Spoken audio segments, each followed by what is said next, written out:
With that night's rest, you all would encounter. I didn't write who was the last person on watch. I feel like it was Finn. Um, and I Yeah, think it you, was. yeah, so you kind of watched as like almost back of your mind, you kept recognizing like I feel like Feline just got larger.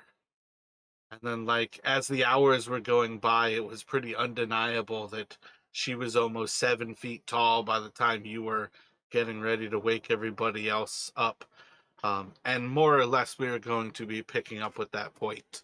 So, among things, Justin wanted to clarify that you guys are benefiting from a long rest at this point here. I did want to offer up that I made a mistake with this particular charm. We can play it forward and continue with this as um, just a happy little accident, or we can fix the mistake and kind of go back. As far as things go, I'm going to try to not make it a hindrance that I made this mistake. But I did want to kind of leave it up to you guys to make the decision. Um, Technically, Veline can't have this happen to her, but at the same time, it is still already happened. How do you guys feel about that?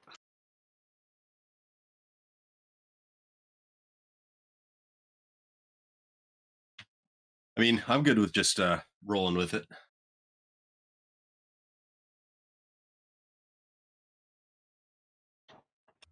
Same here.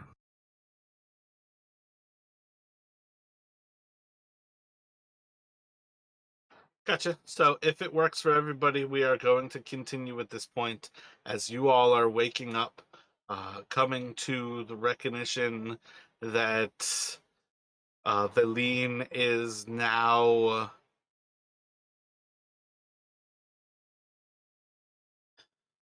They have it 6 feet taller at 7 a.m. So I think,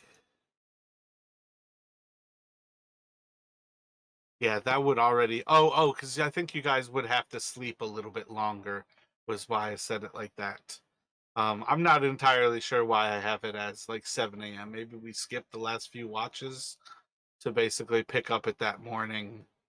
Um, but effectively, we are going to come to with Veline is almost 11 feet tall at this point. And among other things, is just this massive hulk of a person. As you all are coming to, you can certainly tell she's not necessarily frustrated, but is definitely perplexed.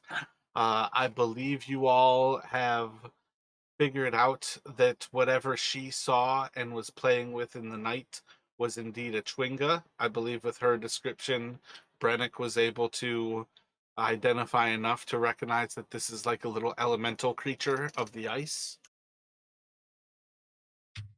Yep.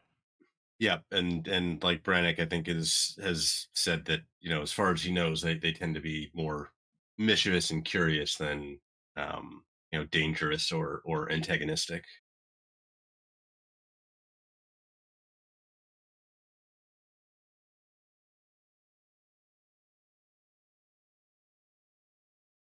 I just realized I've been muted for the past several minutes.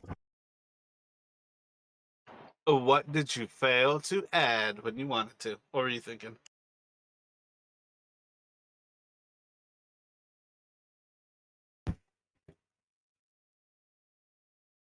I'm sorry, were you asking me what did I fail to add when I was thinking? Yeah, yeah. When you were muted, did you actually try to say something, or were you thinking, what did you miss? I was trying to do the recap on the story.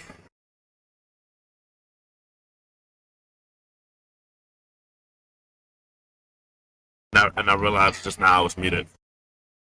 Gotcha. Did you have anything to add? Oh no, not at all.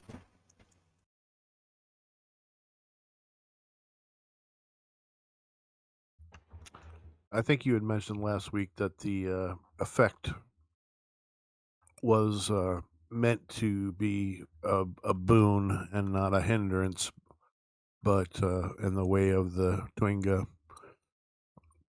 it had unintended effects. So blessing with like side effects.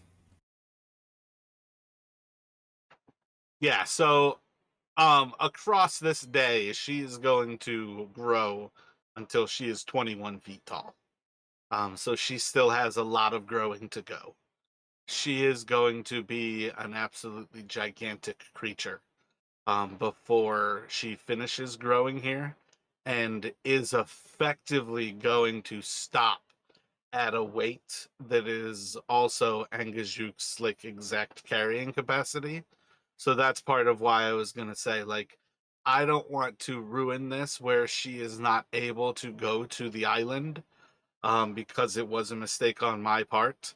That effectively, like, she's going to be able to travel with you all, um, and there'll be some sort of other options how it's going to play out.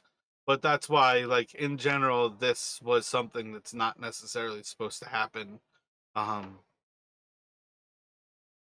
it's it's technically supposed to be attached to an item, not like something that Schwingas do. That's the general mistake that I made.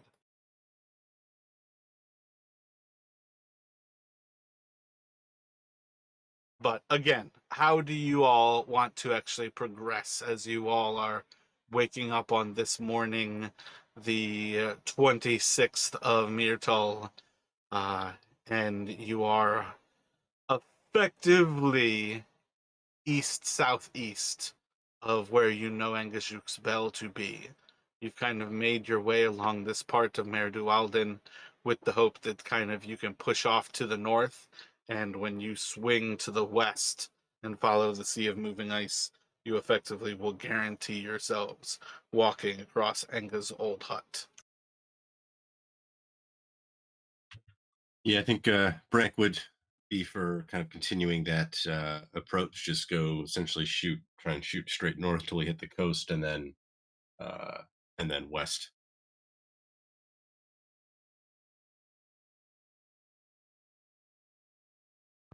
Yeah, I think we all agreed that was the best course of action. Yeah.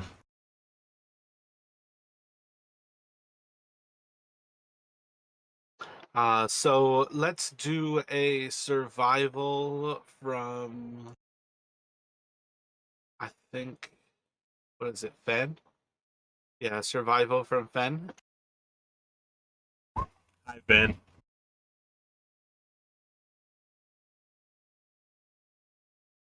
Alrighty. So over the bulk of this day's travel, you all are still inside of this same kind of eternal blizzard that has picked up since sometime around the Rise of the Dragon.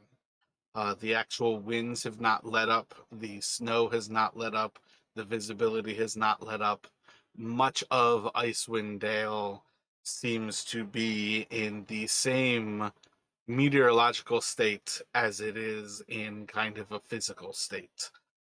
This area of humanity is burning on fire in the most perfect opposite kind of way. Um, Cold is coming in to sap the last of the life away from this place in the same way that fire days ago was burning away those same lives. In the process of traveling, trying to stick to things in this blizzard, trying to hold yourselves in a proper direction, you're keeping to the northwest. The problem is it is taking far too much time to kind of almost tie yourselves in enough of a line that you can draw a line back behind yourselves, and also correct yourselves that you're heading in the direction that you know you want to head in. So you're making progress towards the coast, but it's a snail's progress. And there is this constant battle against the actual weather at hand but moving through the day, you all are able to push through. At some point, early morning or late in the morning to early afternoon, you all are going to come across some fresh tracks in the snow. And I think if we do, I think, Ben, you could do a survival or animal handling. And then if Brennick or Velixis wants to do um, an animal handling or yeah, I think that'll kind of be the choice.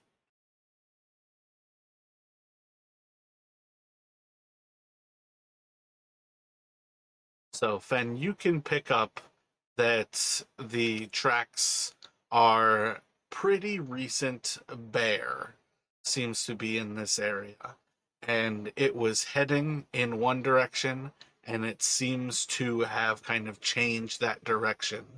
And you're kind of like walking towards this, where roll an intelligence for me.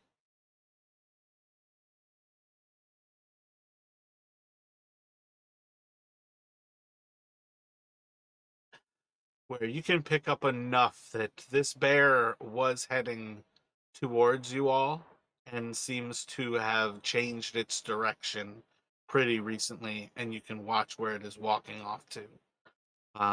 As far as Velixis trying to identify what it is for you all at this point, it's little more than it's recognizable as a bear.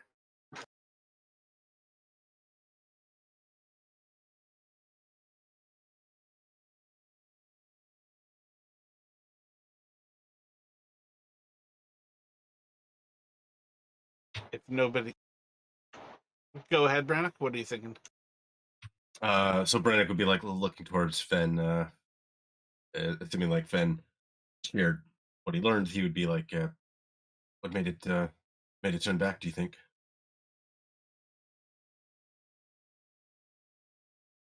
Any reason you think we might follow it or try and press on? Hard to say. Maybe I got a sight of our traveling companion at 21 feet tall. A fair point. Felix is just kind of giggles.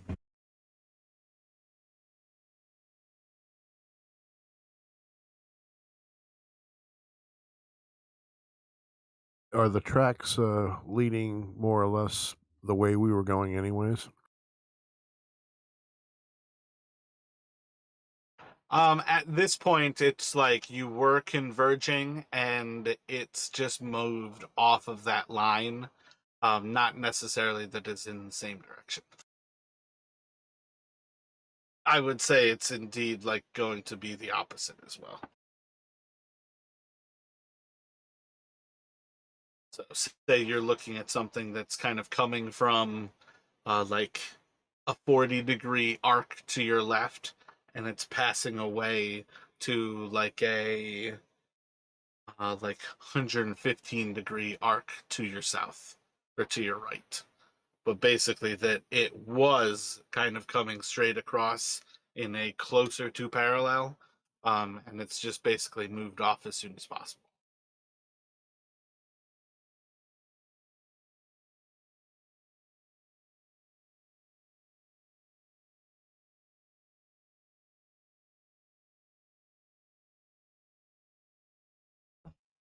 Felix is kind of turns towards Brennick and Van. So, do y'all want to track this creature down or continue moving on?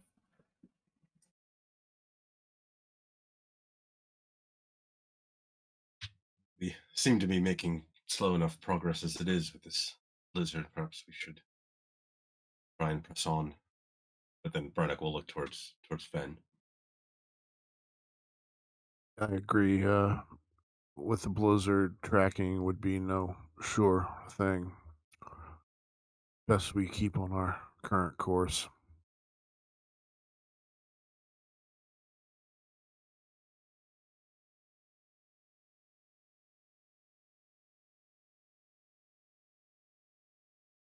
if there were something up ahead that made the bear turn, we'll find out soon enough.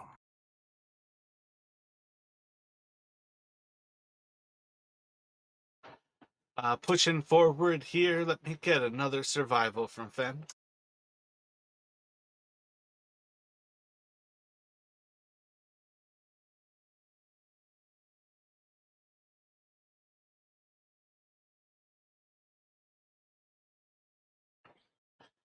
So you are able to get back in kind of that same flow where you're marching ahead of the group. You all kind of have lines drawn out behind you with, like, among other things, like loose ropes between you and the actual sled. So you're drawing out these long lines that show you whether you're walking in a straight direction. That's kind of what I mean, where that's really what's slowing you down, is confirming that you're traveling in the direction that you think you are traveling, or that you know that you want to be traveling. At some point during this day, you are going to get to the point where you know you need to sleep. You all can force march to make more distance, but you are rather sure that at some point here you are going to come up to the edge of the Sea of Moving Ice and find yourselves at the end of the tundra. But it is effectively at that point where the aurora is giving way. You all are approaching a full moon as it is waxing towards, yeah, at this point it's what, like 80% of kind of a moon, so it's a pretty full, one of those first views where it looks circular. But you all can kind of make this decision towards the edge of the ice. Are you ready to set camp? Do you want to force march and try to see what you can find? Where does everyone sit? And I think this is the point where, um, Valine, you would start to notice, has stopped growing at about 21 feet tall. And realistically, she is almost stepping kind of a U height in the snow. With every step, she's just compacting the snow 4 to 5 feet deep.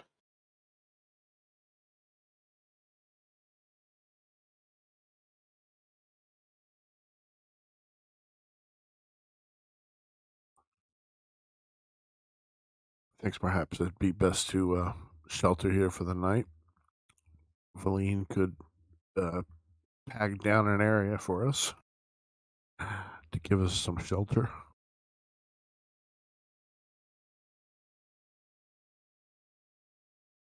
True, but what about her? She's not gonna have anywhere to actually shelter herself. I mean,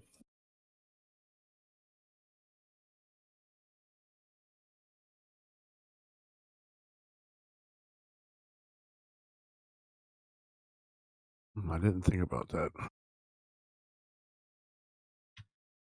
What I recall of the shack we'd found, I don't think it fit her anyway, so probably need to just make do with what we have.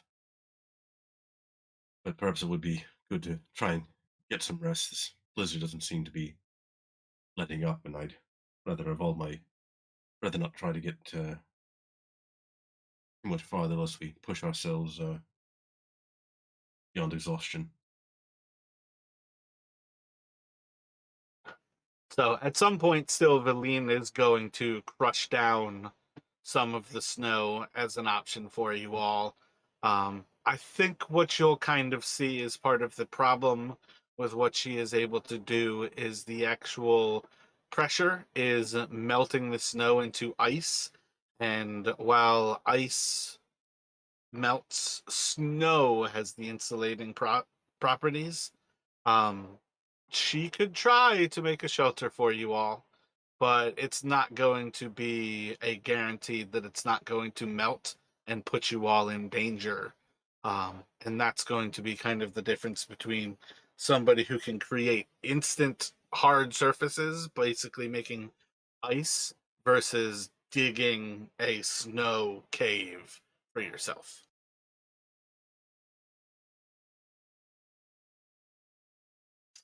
So Brannick will suggest maybe we just try and if we can find some place where we can essentially try and burrow down into the snow like we've done before.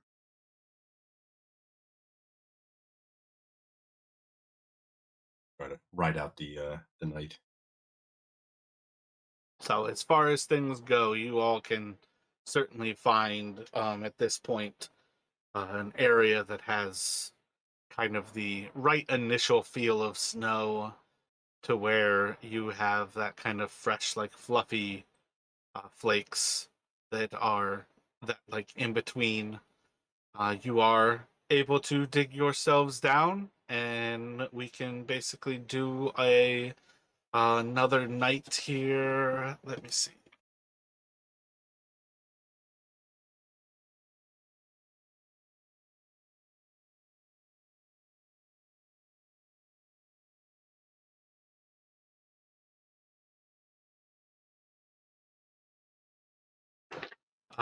So as you all prepare for another night, what would you all like to do for a watch scenario?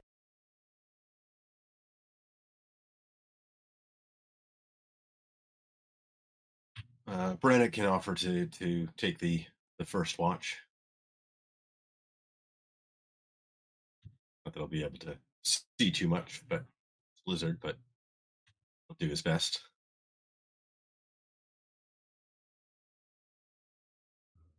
Then I'll take the second watch. Valissa will take the third watch. She does offer to summon Faithful Hound to Brannick so that he'll have the Hound with him on his watch.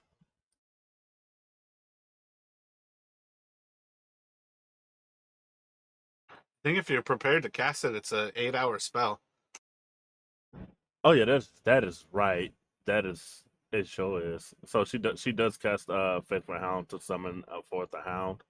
Go ahead and do that, and that way the Hound is on with whoever its turn it is at the time. Where are you casting it?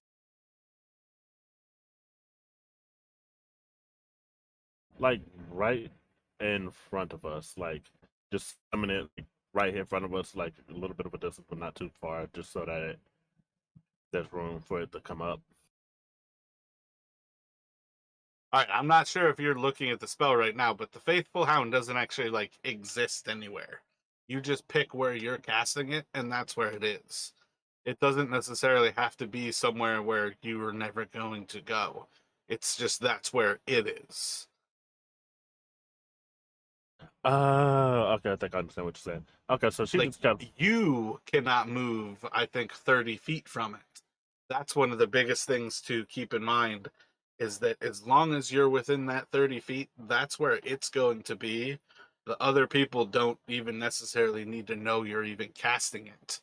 The big thing with that one is if they know to listen for it sounding off that there's danger.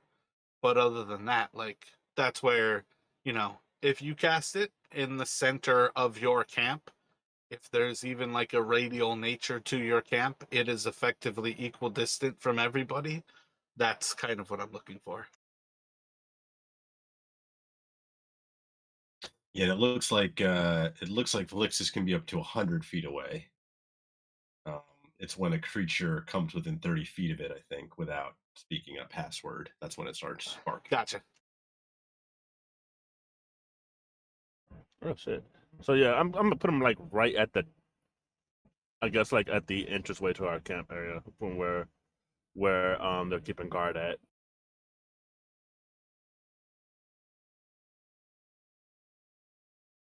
I mean, I would imagine we would probably make a pretty tight camp, not wanting to, lose each other with given the limited visibility. Yeah, so like right now, you guys don't have walls or anything protecting you. You're definitely in the open tundra right now. There's not something that you've backed yourselves into to where I don't think you necessarily have an actual like entrance to your camp. You guys are more or less stopping where you are and digging down into the snow, but that doesn't mean that you have like an entrance. Like you guys don't have like a cave that you're digging. You're digging like little cocoons for each individual. So does it sound good just kind of having the dog? It's central to the group. Yeah, yeah, that sounds a lot better. Cause yeah, I wasn't understanding. I guess I wasn't understanding how we was having the camp set up. But yeah, that definitely sounds better with that way we have it set up. Then. Well, I mean, you guys can always go into more detail about what you're trying to do, but like if you're trying to make a cave here, you guys might spend 5 hours to create a cave so you can sleep for 8 hours. But you're definitely not able to just have a cave. Oh yeah, no. Felicitas is against trying to make a cave out here. She's like, if we could just dig a hole and lay in it and avoid some of the harshness of the wind, then she can get some sleep. She ain't about to try to dig a cave.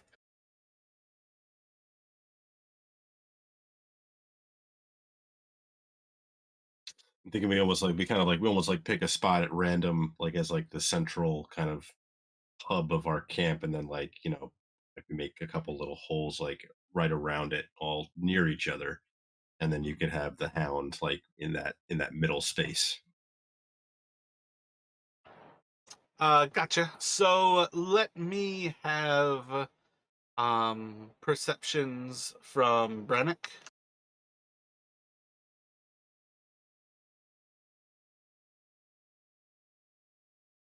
And then throw one more for me, please.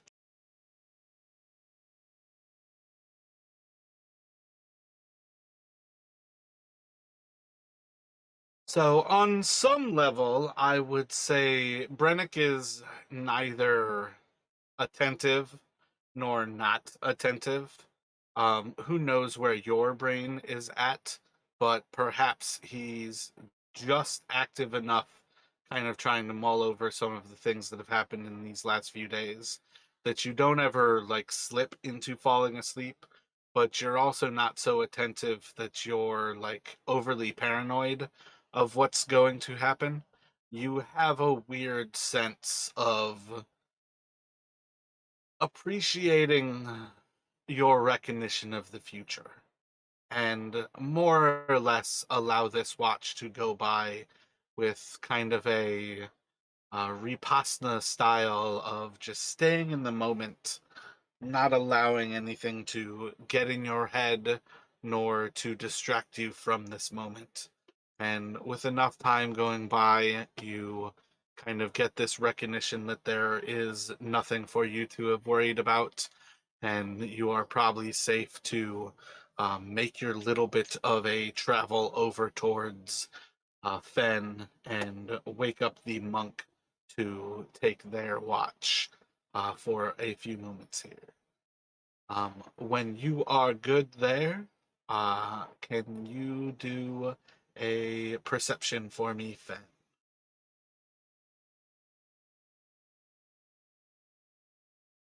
And then one more, please.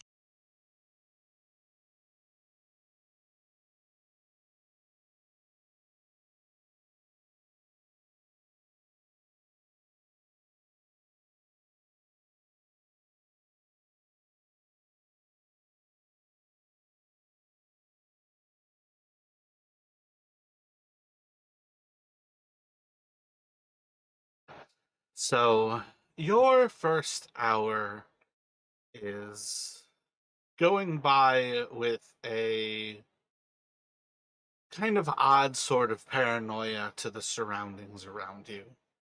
You all are kind of in this like crescent moon shape of little cocoons that are almost just below the snow, and you recognize a kind of extreme level of vulnerability to them, while they also do benefit from quieting some of those whistles of the wind. It certainly gives you a little almost hint of warmth in such a weird frozen place, but you're also staring at this creature that has got to weigh many multiples of tons. It has to be almost 20 or so feet tall, and they tell you she is somebody working with you all. And there's a certain level of kind of like just like a weird paranoia to being around a creature that is so large. But more or less, your first hour is going to go by pretty seamlessly. And the second hour has a very similar kind of theme as to how you're feeling almost on edge and kind of like a wonderment to what this situation that you've kind of found yourself in really means. When after a time, you're going to actually start to see perhaps your body was onto something else, and while you were kept up by it, perhaps that's not the actual issue at hand. There is going to be a point where you start to notice shapes moving in the snow. It's just going to be kind of flickers of a little bit more darkness across the little bits of reflected light that come from the moon. It's hard for you to gain any other senses of what's going on, other than at present, you're pretty sure there's stuff moving around maybe 30 to 40 feet away from the camp of you and kind of to the north of you. What is your initial thought there?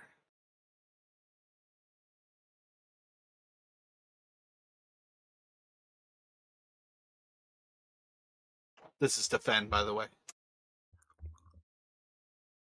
Well, if the hound has not started to alert us of encroachment, I'll just try to peer into the darkness as well as possible. Try to find out any more information that I can. Gotcha. So are you going to hold your position and you're just trying to watch from there? Yes. Gotcha. Do another perception check for me.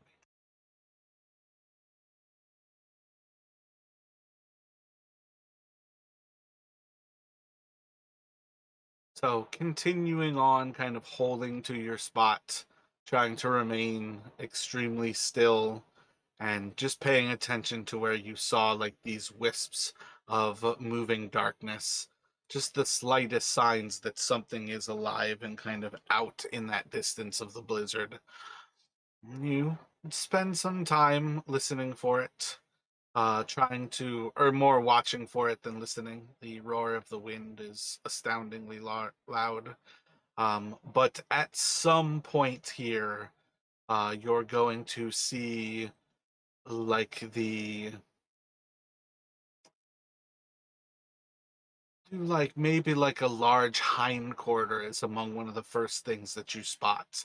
And it starts to become clear that you're looking at something that is effectively some sort of quadruped, like deer-like creature. And eventually you're going to get kind of the first full view of one of these creatures at the same time that you start to hear large or loud barking kind of piercing through the wind, as you kind of confirm that, yep, I was just able to see about 30 feet here as this dog starts to bark the first time that you spot that they are effectively large deer, could be an elk. It's hard to really tell at this point, but you've kind of got your first good look that that's what it is. What is your thought as the dog starts to bark and you see your first signs of a deer? I'm going to pull the bow and try to take 2 shots. Gotcha. You can certainly do so. Let me have you roll initiative.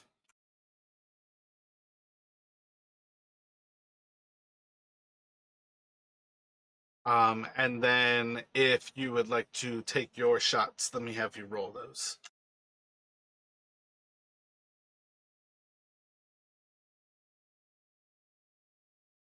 Alrighty, so your first shot into this deer, you're going to watch as the arrow kind of like lifts up almost 5 feet out of your bow almost slams down 4 feet as it's flying through these wind currents.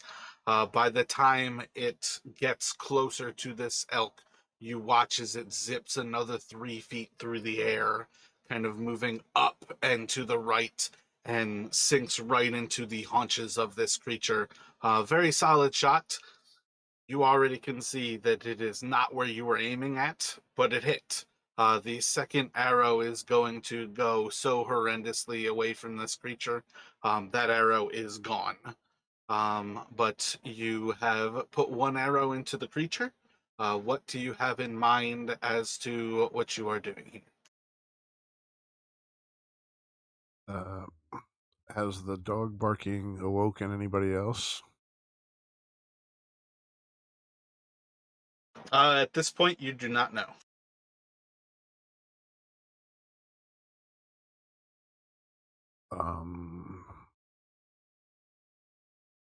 And I can still see the beast from where I am.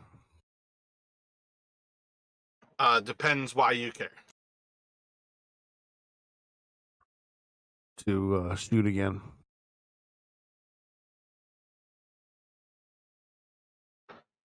Why do you have more than 2 shots? I don't, but I'm Yeah, so at present, it doesn't really matter. okay. Like, do you want to do anything else on this turn? No. All right, can I have initiatives from the other 2 of you?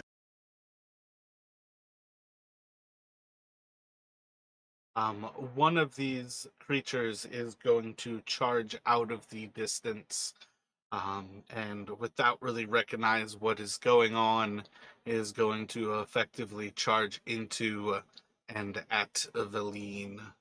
And it's just going to kind of stumble as it tries to charge through her, and her kind of movement kind of throws it for a loop, and it's going to kind of fall and regain its composure.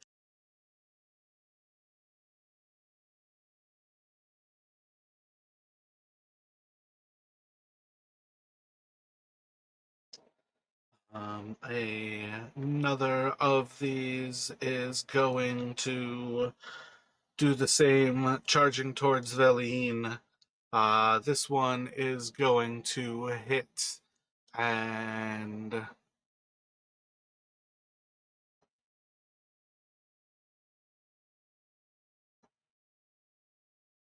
four, 14, 15. And just kind of bash into her.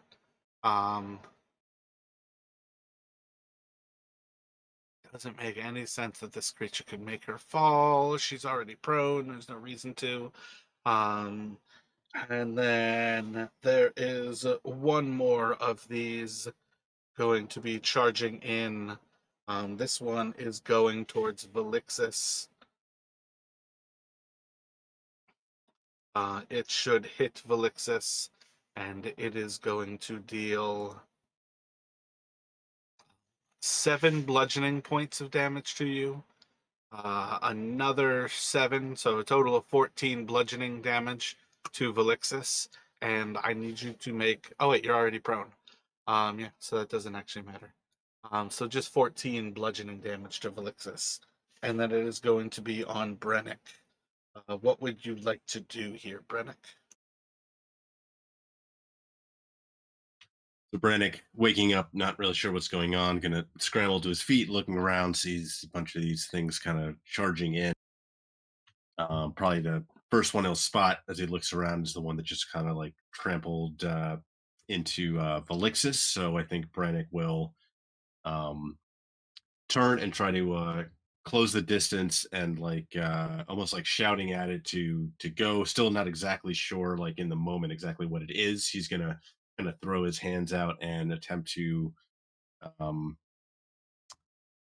if he can see Velixis and be able to essentially point his spell, the burning hands, to avoid hitting him.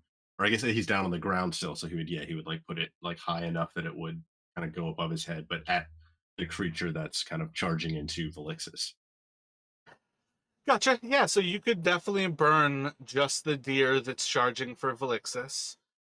If you want, you can hit the other one that's also coming in. You just have a chance of hitting the lead. I think instinctively, like he would just like he's still kind of like groggy, just waking up, doesn't have all his senses with him. So I think he would just go for kind of like the first one he sees that's coming at Felixis. Gotcha. Sounds good. So yeah, we'll go for that is just against it. It what is it? It's a dex save. Yeah, it's going to fail, so it Not will great do 7 damage. fire. Yep.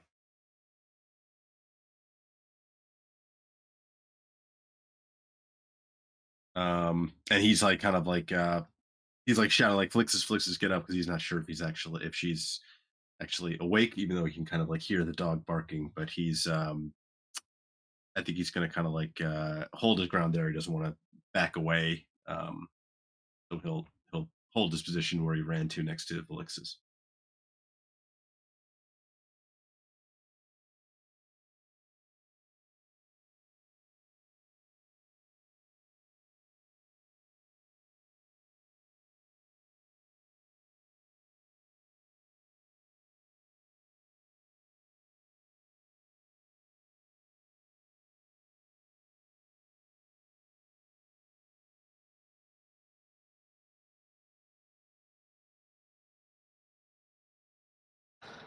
Alrighty. The one that Fen already has shot is going to charge for Fen. It should hit you with a 21, and it is going to deal 6 and 7 for a total of 13 bludgeoning damage to you. You are standing. I need a strength saving throw from you.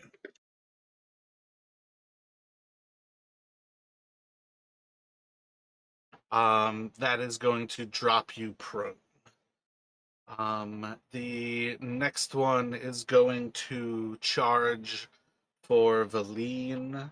It is going to miss, and that will take us to Valine. Um,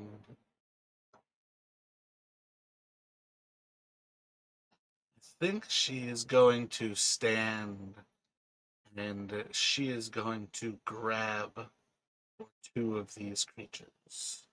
So I'm going to do that for the first one and the second one. Yeah, so she's going to pick up two of these elk deer creatures here.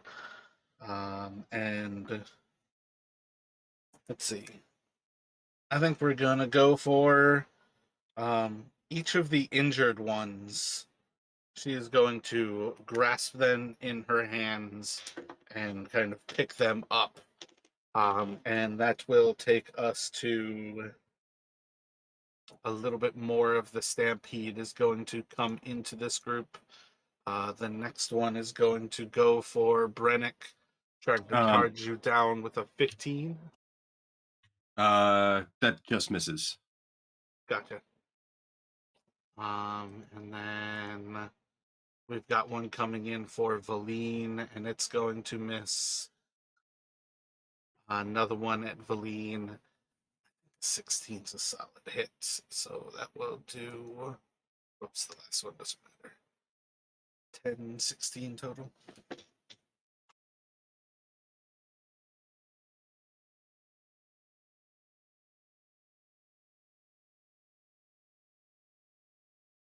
Um, Actually, so that one that attacked me, it would miss, assuming that I still had mage armor on. So it would have been he would have cast it like a second time the day before, and then I think It's not gonna. That's gonna be one of the things where you have to decide whether you are casting mage armor when you go to sleep at night. Because this would indeed be a third 8-hour shift on mage armor. But on um days where you're not really using spell slots, are you going to protect a spell slot that you're just as likely to sleep away as cast another mage armor. I feel like, as with all things, you're probably on 3 mage armors cast by the time you get there, besides the fact that you could have also taken a short rest and gained one of those low level spell slots, or really 2 of them back. So it's kind of on you to decide, but it would be the 3rd time you cast it if you have it right now. Okay, yeah, I think but Brannick at this point, given where they are and everything that's happened, he never wants to be without it, so he would have gone ahead and used that slot. Gotcha. So I feel like that still means that you're probably at 1 level 1 spell gone, 2 having cast Fire Hands now. But in the long run, I don't think it necessarily means you're really expending a lot of resources here. Okay, so right, so assuming we had gotten like a short rest at some point, he could have used his Arcade Recovery. Yeah. In the Gotcha. long run, a lot of these travel days, like short resting while you guys are traveling, especially while Valine effectively has like these kobolds driving the actual sleigh. In the long run, I think, yeah, like traveling on a certain level is easy enough that you guys can kind of manage stuff like that. But yeah, as these 4 other deer are kind of running into this fray here, you guys are now kind of in this group of already 8 of these deer are kind of inside of your little camp. When does the dog actually do stuff? Because it actually attacks, right? Does it It follow does. your initiative? It does. Like at the start of my hold on, let me pull it up real quick because I actually just looked at that. It yep. Yeah, it's the start of your turn, so it hasn't actually come yet. So we are going to get back around to the top of the initiative order, where there are going to be another deer going for Valine. It is going to hit, doing another 17. Going to actually have to look at her hit points pretty soon here. And then one more deer going after Fen with a 19 should hit you. Yep. And that one is going to do 6 damage to you. And oh wait, you're already prone. Correct. So that will take us then to Velixis. So start of your turn can be the dog attacking. Effectively at this point, it's just a kind of deer. I don't necessarily have good track of who they've been attacking, but what would you like to do with the dog?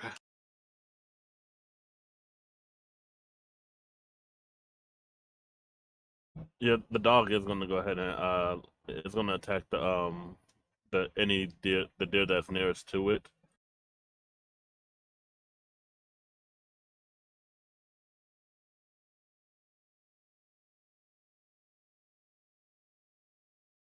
All right.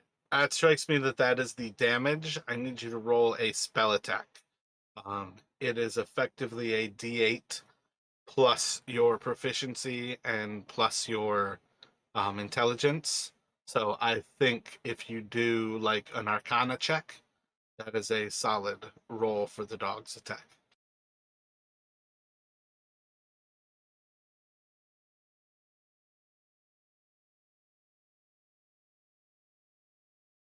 Excellent. Roll a D10 for me.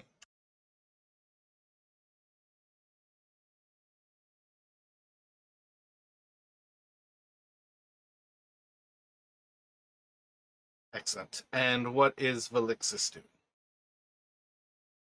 After being hit, she does stand up, so she's no longer prone, and she's gonna cast fireball at the first deer she sees. Fire bolt or fireball? Bolt, not bolt. Yeah, bolt. Gotcha. So you can roll that spell attack as well.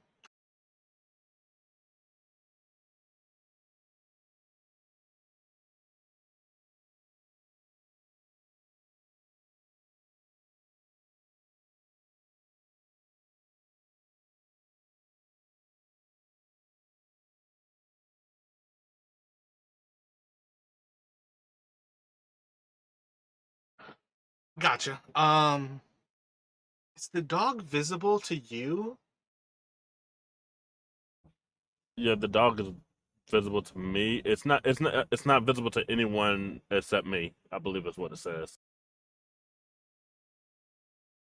That is Yeah, correct. okay, it says accept you.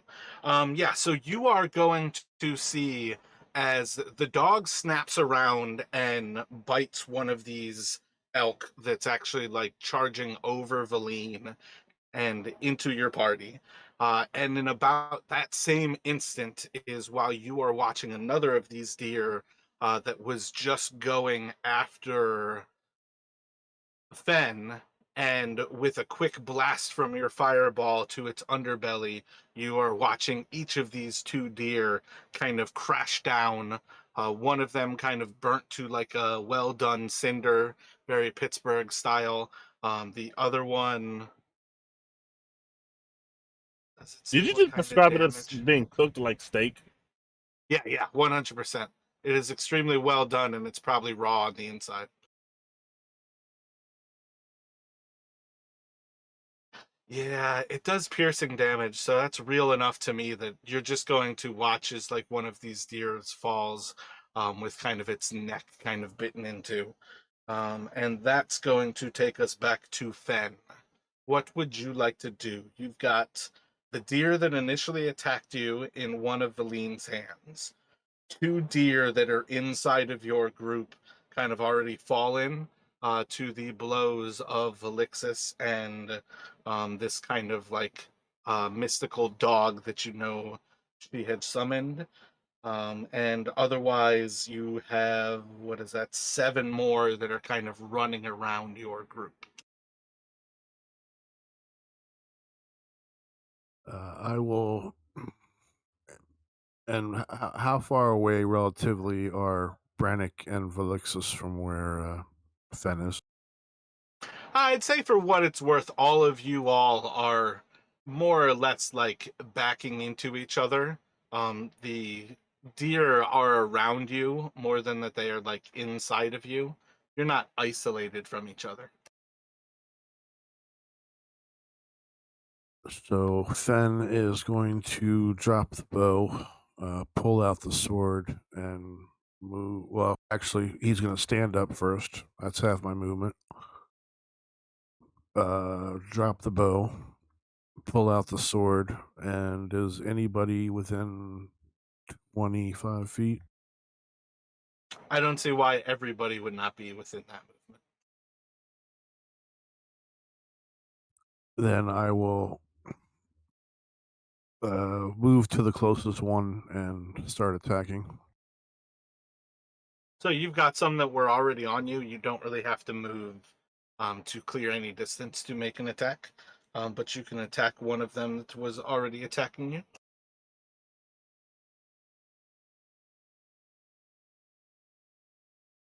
Solid strike with the long sword.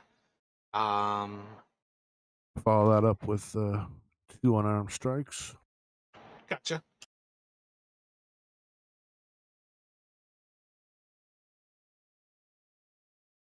That'll activate Agile Parry and end of my turn. So with the 1-2, you are able to take down this deer, or really the 1-2-3. You are able to take this one down.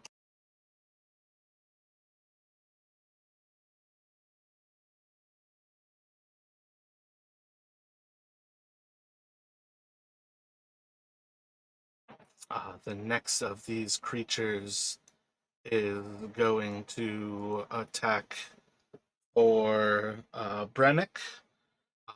It is going to try to mash into you with its horns with a 20 to hit, should hit, and it is going to deal 8 bludgeoning damage to you.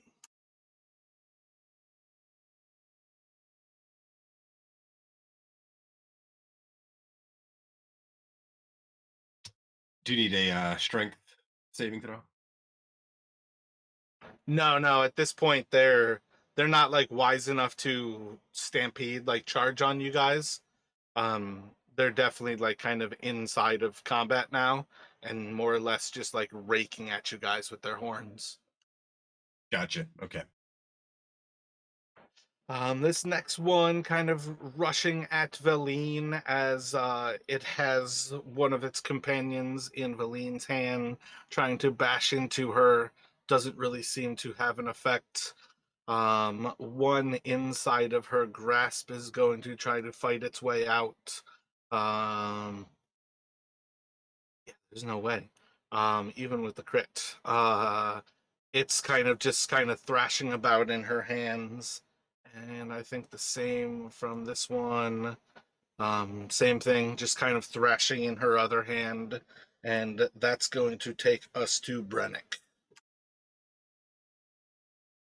So I think Brannick, like as he's like kind of like reeling back a little bit from getting the scraped by the things, is just gonna kind of like trying to like almost like turn his body to shield himself, but throwing out a hand, and um, you'll see a couple of uh, magical kind of darts shoot out at the creature that just hit him as he's going to cast magic missile at first level.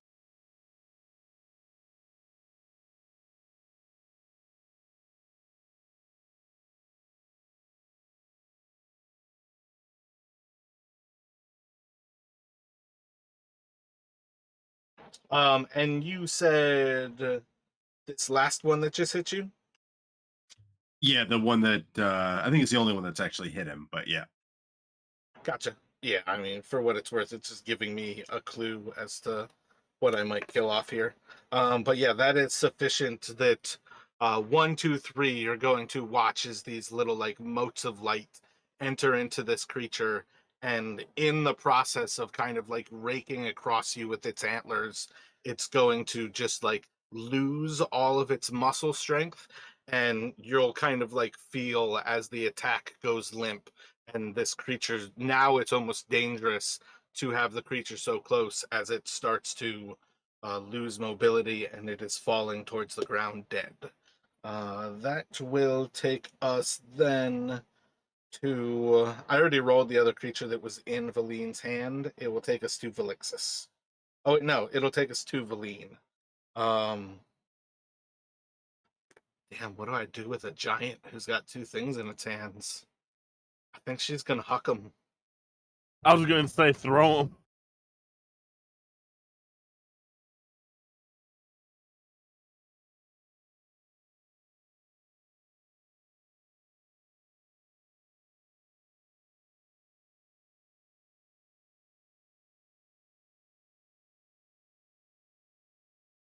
Yeah, throw them or smash them together. That's what giants would do.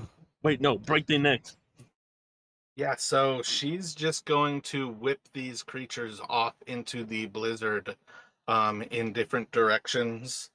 Uh, for what it's worth, they're going to die as they land, but I don't think anybody needs to know or recognize what is happening there.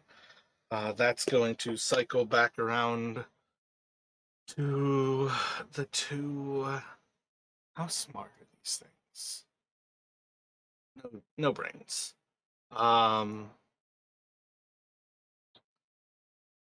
So one of these is going to try to smash into Brennick with a 10's going to miss. Another one is going to try to smash into Velixis with a 16 to hit. I think that's a hit for you. It is. My AC is only 13. Gotcha. And it's going to do 6 bludgeoning damage to Velixis. And I had 2 more in between. My bad. Another one at Valine with a solid hit for 7 more.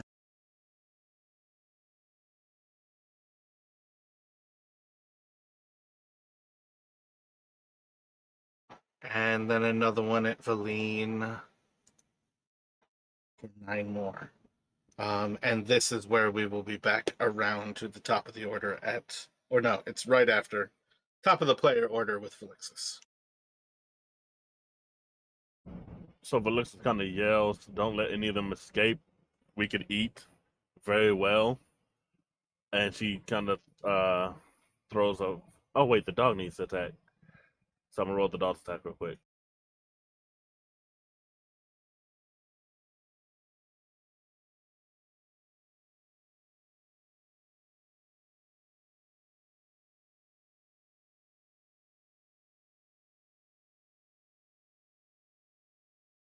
Okay, so yeah, she says don't let any of them escape. We can. This is a lot of deer that we can eat, and she throws a fireball at the one closest to her that she can see. Gotcha. Just roll a 2d6 for me, and then roll the fireball as well.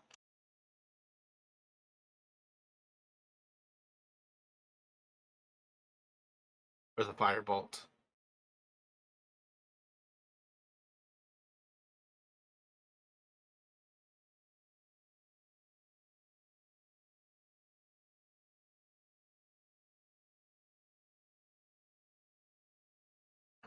Gotcha. So two of these deer are going to be kind of bloodied, as one of them is burnt by Velixis, as it's trying to attack Valine, and then the one that was just attacking Brennick seems to get like a bloody bite mark across its neck.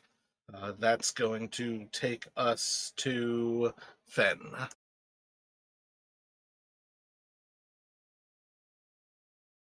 Fen is going to target the nearest one, and with a flourish, attack with a sword.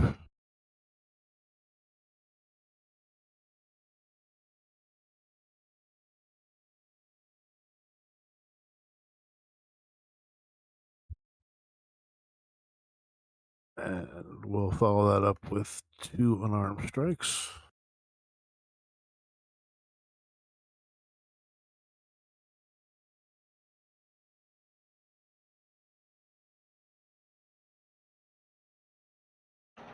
So 1, 2, 3. You can bring down another one. And we will push on to Brennick. Yeah, so Brennick is as he kind of hears the Lixus, he's like Angajuk likes elk meat, and he's going to looking around for kind of a target, is going to try and blast a firebolt at the nearest one, or if there's are there any, is he within like 5 feet of any of them right now? You've got one attacking you, so yeah, there's definitely one you can attack. Okay, so I think he would actually try to back away first. So he'll take an attack of opportunity to get some range. It'll try to rake at you with its antlers and fail. I'm still trying to kind of backing away. Doesn't want to get too far, so like maybe about 10 feet with limited visibility, and then throw his hand out and try to blast it as it's kind of like bringing its antlers about to try to swipe at.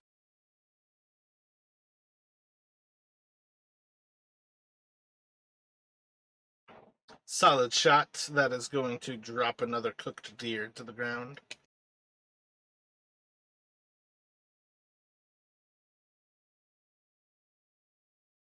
And yep, that'll be it for Brennick.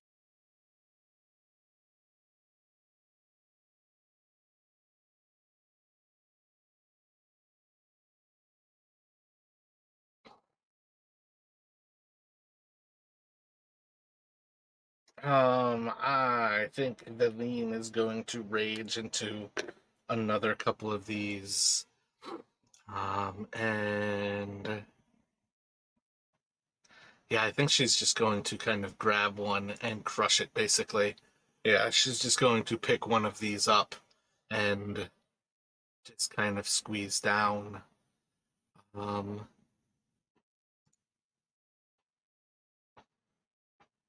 And it's not going to kill it.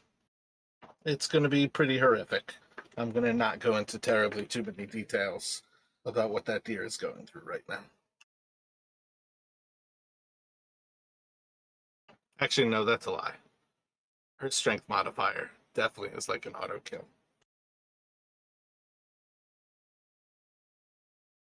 And that's going to take us back to one more deer, two more deer. Charging into Fen with a 16 as a miss. Charging into Valine with a 20 as another hit. Doing 5 more. I think that is where she is going to fall unconscious.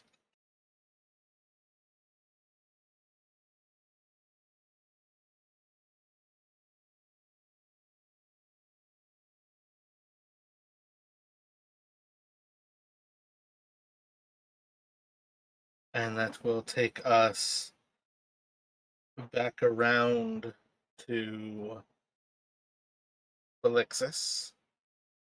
There are currently 2 deer remaining. One of them is attacking you. One of them is attacking Valine. And Valine has just fallen unconscious. What would you like to do?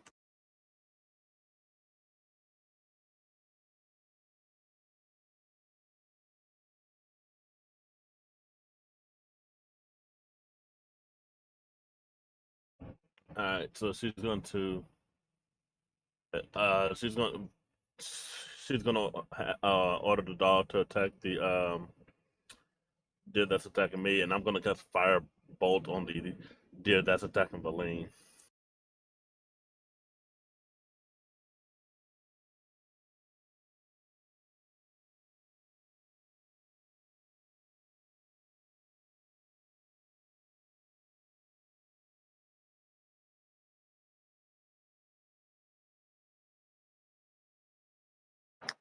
So the dog's going to miss on that one.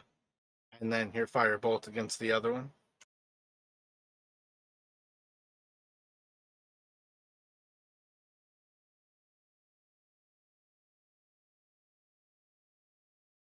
And that as well will miss. And that will take us back to Fen.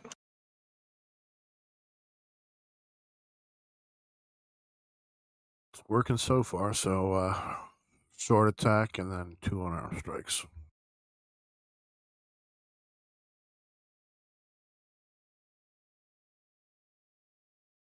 I'm gonna go for the one that's attacking Valine. Gotcha.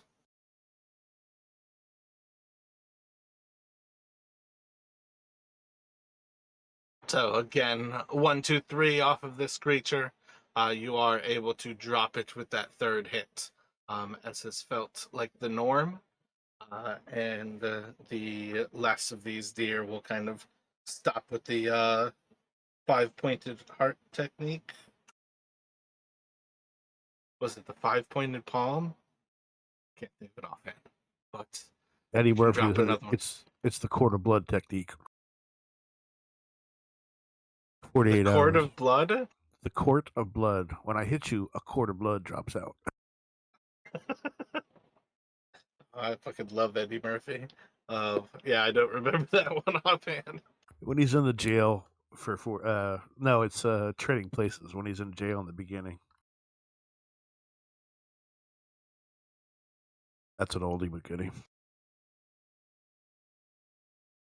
And that will bring it about to Brennick.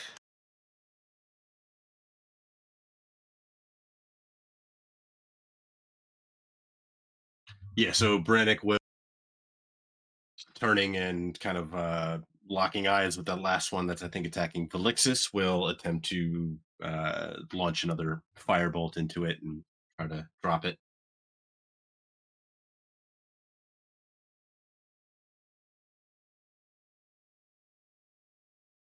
As he's kind of like running to see, as you see, like I imagine Valine is making a pretty loud sound even through the blizzard when she falls, given how big it is. So he's like as he's doing that, he's kind of moving towards her side.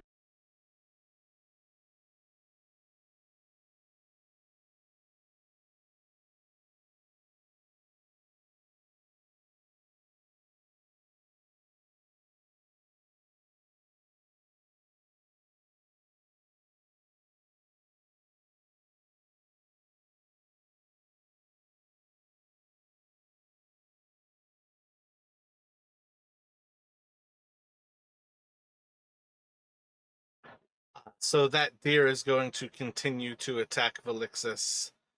It is going to crit, and it will do 11 bludgeoning damage to you. That's going to take us back towards the top, where it will go to Velixis.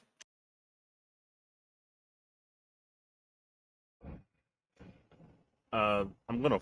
Of course, the dog is gonna attack the one in front of me, and I'm gonna firebolt the deer. There's only the one left now, so yeah, you can. Both of those attacks would be the same creature. Okay, then yeah. I'll go ahead and just roll then.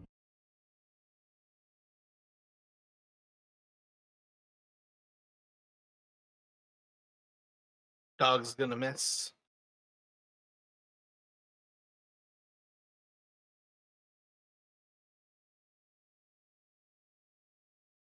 And your firebolt will be the killing blow. Fen, what are you doing? Are there any still left or no?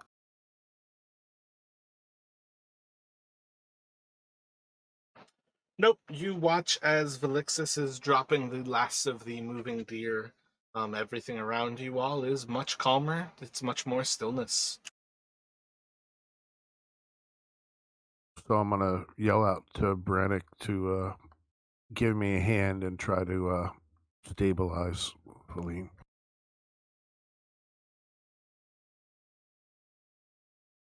Gotcha. So are you attempting to give the help action to Brannick?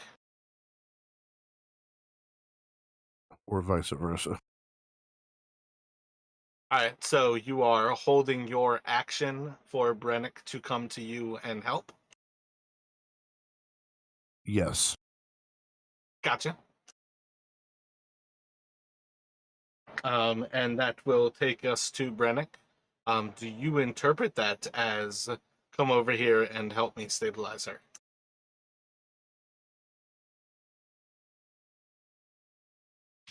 So I think Brannick is he takes it more as like you know try and stabilize her. So he is going to because he's also rushed over to her side. He's going to kind of like looking over quickly, and as he's doing so, like he gets like a thing in his mind like of like where like the like maybe like the worst bleeding is coming from, and so he's able to find it. And I'm going to use my portent dice 18 to, when I try to stabilize her to essentially kind of like stanch the worst of it. Gotcha. Yeah, so that's one of those like little things where sometimes I think the wording is where it matters. Um, I feel like in many regards, I probably would have taken that held action from you unless Brannick chose to come up to you and give the help action. Just because I feel like that's kind of where things tend to sit on healing somebody. It seems a little bit weird to me to call it out like that, especially without it being familiar. But the fact that he's coming through with the portent dice is even more so of kind of that weird moment where almost without even recognizing Fen calling for the help, Brennick is just kind of moving forward and very quickly staunching these different wounds. And you will see as she's already was perhaps a little bit more stabilized in the moment. She just has a lot of small wounds. Definitely needed a little bit of care. And for what it's worth, is able to know what the most basic way of kind of doing it would be, but I feel like this is kind of the stuff like making sure to like rotate somebody on their side so any vomit or blood that she has in her airways aren't blocking her, effectively like catering to her staying alive on her own. But effectively you guys can stabilize Valine, and you have, I mean, this again comes back to a point where you guys have probably close to like, I feel like a moose or an elk is like 600 to 1,000 pounds of meat, like each. So you guys just killed a small herd of deer. 2 of them are missing. So you have 9 times about like 900 pounds. You have, what is that? Like that's over 2,700 pounds. Yeah. 2,700 would be 3 of these things. So you guys have probably close to like 8,000 pounds of meat in front of you. Yeah, I think that's kind of what you guys just did. Reminds me of like the old Oregon Trail game where you go out hunting, you shoot like 18 buffalo, but you can like carry back like so many pounds.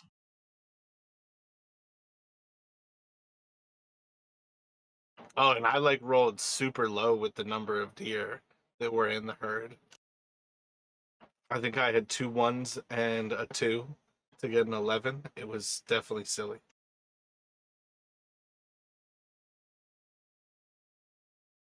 Yep. 1 2 1 4 4 for 11 deer. Oh wait, that should have been 12 deer, but still.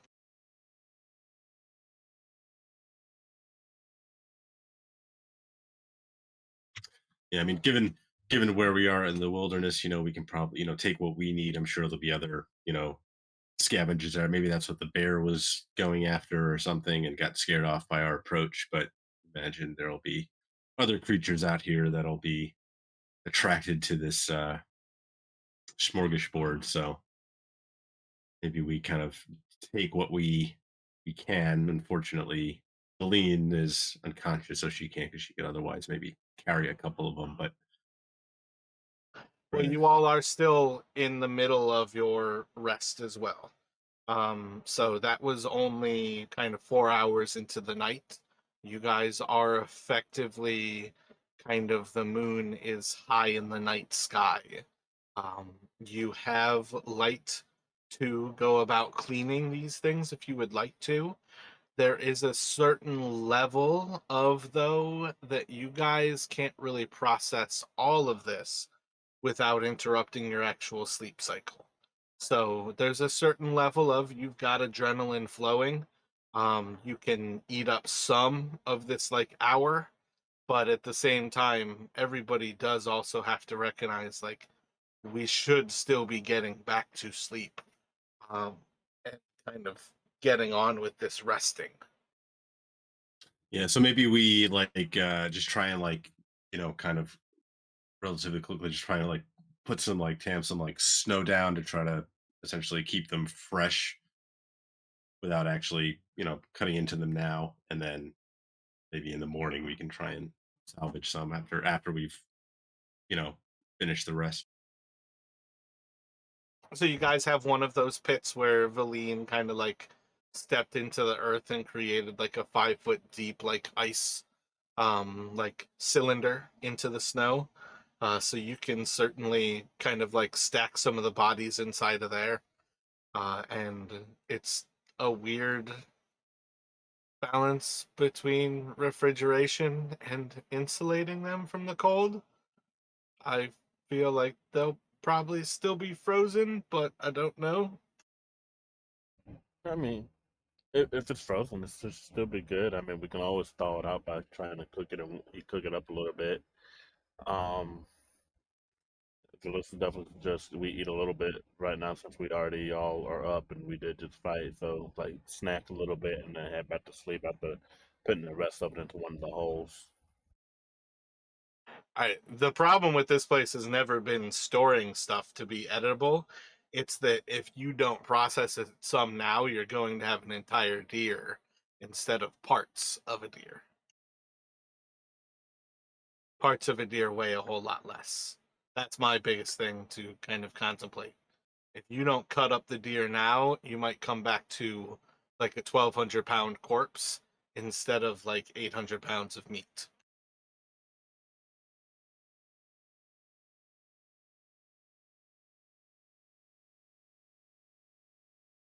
So if like 2 of you want to take some time to do like one animal up, You can certainly do that, but it's kind of up to you all what you want to do. I know Brennick had mentioned this is food that you can potentially feed to Angajuk, and it's already ready for you.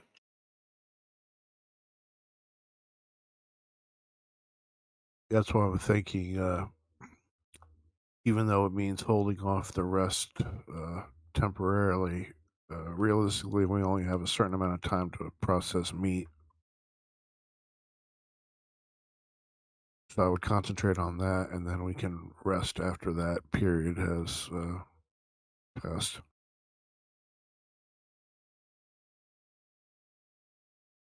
I mean, I imagine it's only going to take a couple hours for the meat to be frozen solid, pretty much. That's kind of what I was thinking. Even if it's all thrown on top of itself, negative 50 degrees, I think, is going to freeze through even all of that heat condensed together in that hole pretty quick. First of all, we couldn't even move one of these things. The Aline might be able to, but we wouldn't be able to. Yeah, that's where again I think it kind of comes down to the processing. If you guys quarter it, where you have basically those like hind quarters, and then like the front quarters, once you have all the legs separated, those are far more portable, large chunks of meat. And then from there, doing a lot of it is like taking the actual like fillet off of the spine. That's another one of those things where it's a lot of good meat with very little kind of effort thrown into it.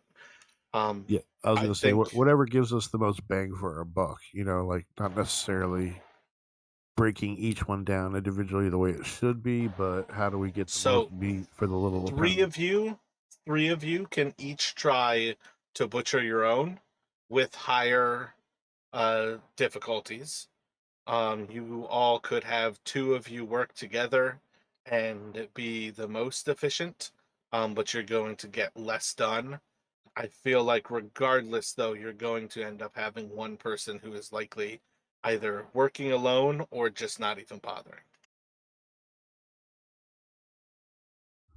Well, I would suggest that maybe Brannick and Felix's team up, and I'll try the solo.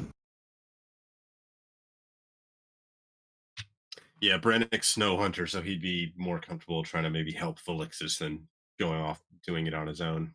So he'll follow Fenn's advice on that. And so Valencia turns and agrees, tells you both she agrees. She'll work with Brandon to try to process one of a few of the deer or whatever they can for right now. So let's go for a medicine check from Fen, and then a medicine with advantage from Velixis.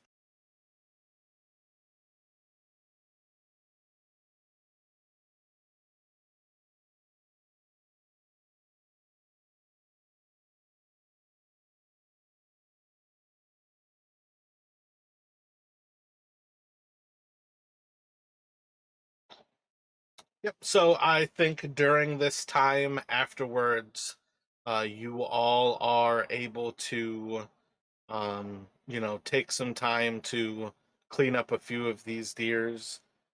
Effectively, if you guys are going for a maximum amount of meat, I would say you are effectively going for the actual haunches, where you're going for like the rear legs and like the butt.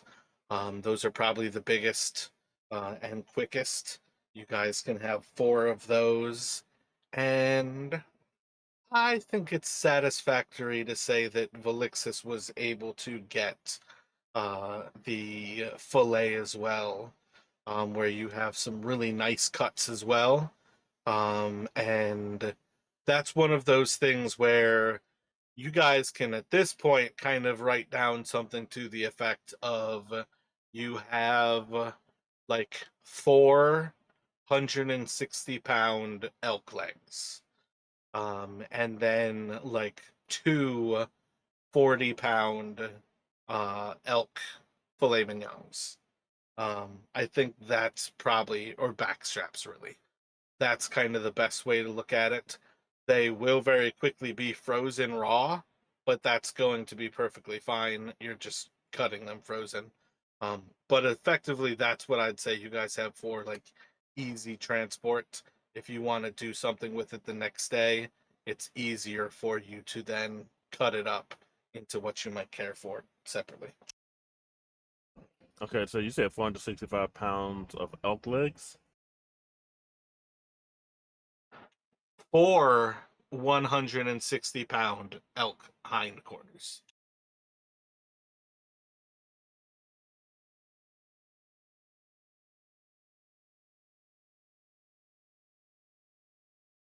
And then 2, yeah, I think I said 40 pounds of the fillet of the backstrap. 2 20-pound backstraps. I feel like that sounds about right.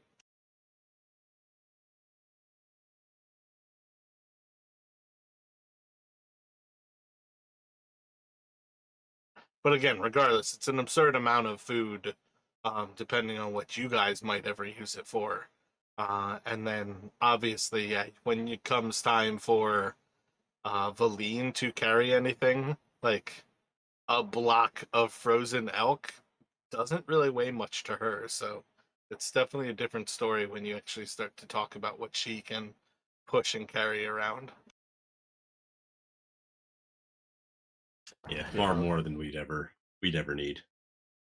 I'm Yeah, glad I yeah. did that because, like, I wholeheartedly thought you said 465-pound elk hindquarters. I was like, oh god.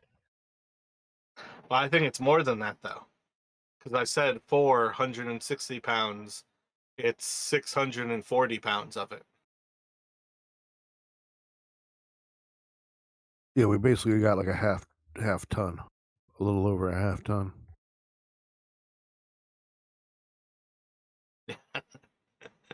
When Don said I'm gonna shoot it, I'm like, oh shit, they're about to take down a herd of deer.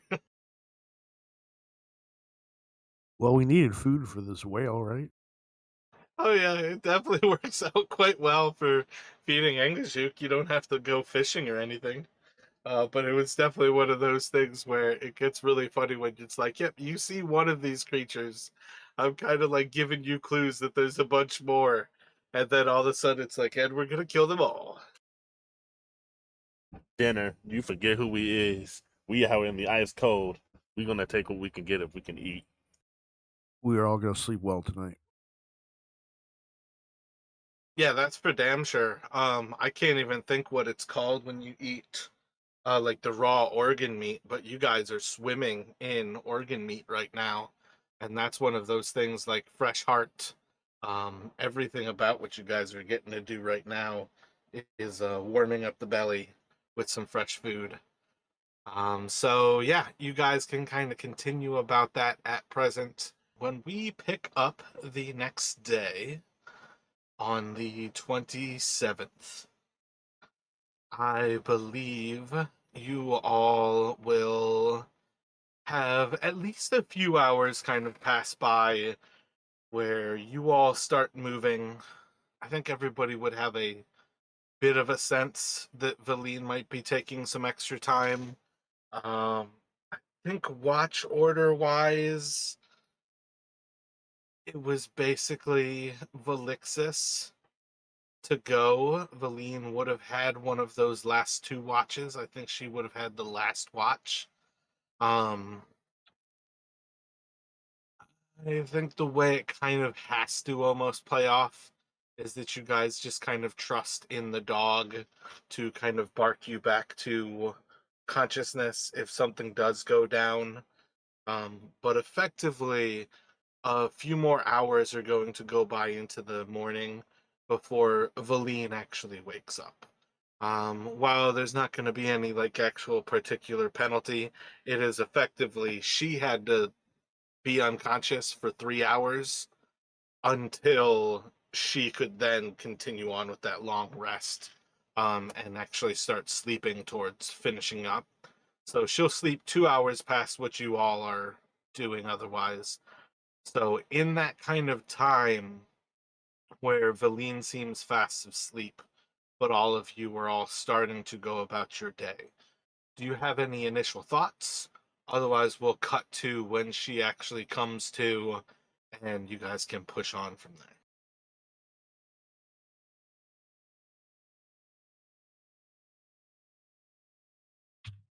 there. I think Brennick doesn't have anything specific. He'll be waiting for Valine to wake up. We'll kind of be eyeing the meat that we didn't take a little warily, kind of trying to keep an eye out for sign of like scavengers, but otherwise just waiting for her to wake. If that sounds good to everybody else, I would say at present you essentially have like pretty much all of that meat almost like stored in this little drop-in freezer kind of thing where she again like compacted the snow into this like ice cylinder, and you guys could have filled it with the actual remaining deer. So as far as things go, I think this is a cache of deer that might remain here for some time. I'm not sure what you guys have that you might be able to market for yourselves, other than just having a general idea. You are more than welcome to try to come up with an idea like that. But for what it's worth, you guys otherwise have, like, I don't think the deer meat is still just out there to be experienced. It's more or less, like, kind of contained already. Gotcha. Okay. I At don't least think with the blizzards and the changing landscape that even if we did mark it, doesn't necessarily mean that would be available to be seen in a day or a week. Yeah, precisely. To really go about marking it in a way that you're going to know that you can spot it, you almost are required to build something that's going to last. And that's definitely effectively like a day or more of delay. So unless it's starkly important, you guys just have this general idea that, you know, to be seen where you actually are, you vaguely have that stash kind of in that area. You know what I mean? right. But let's suggest that shoot. We could, of course, since we're into Angajuk spell, we could just basically use Angajuk spell as a marker. And just say that we have to travel east of that to get to our little stash if it should still be here. So when everybody is kind of getting on with the morning, among the things that Valine is kind of dealing with here is a bit of a recognition that in her size, it's a lot easier for things to attack you when they see you so clearly. And it's definitely kind of a weird moment of she's in this existential despair of wondering how long this is going to be for, that she's going to continue to be so large, like a bit of a wonder if this is going to be permanent, if she should embrace it and kind of get used to it, or if there is kind of freedom from this. But at present, she kind of awakes and she's going to thank you all for your individual help. I don't think there's any reason for her to know one person or another did this or that for her, but she does kind of individually to you all thank you for anything that you did to protect her, both in the night as well as anything that you would have done to staunch her injuries.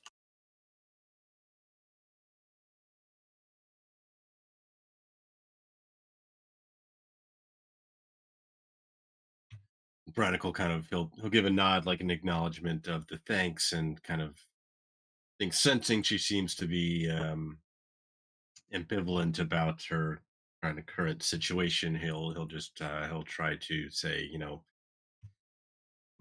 if you decide you want to try to reverse this situation, I'll offer what help that I can."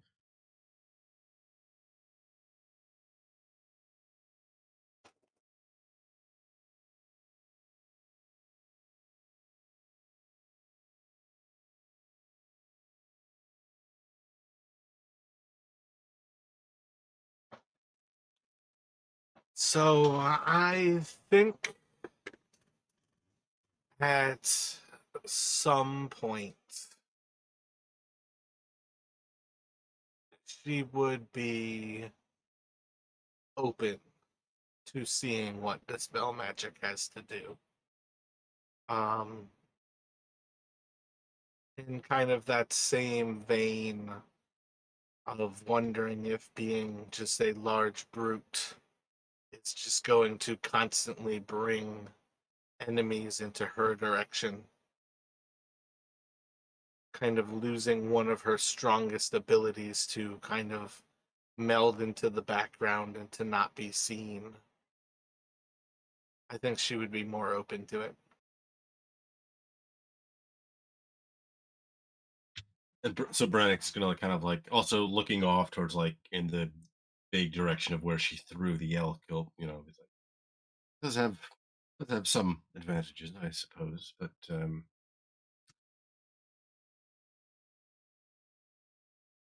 well, when you're ready, I'm willing to try what I can. We may and may be forced when we reach Angajuk. I'm not can't recall precisely how much room there might be. If we can get her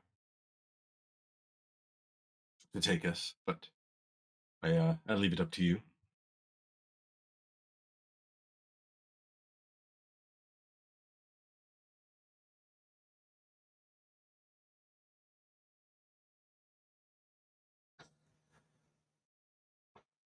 Would you rather wait until we know? Otherwise, I would like you to try it now, so I don't have to keep wondering if it will continue or if I can be free. Brannick will nod. In that case, yes, let's, uh, let's try it.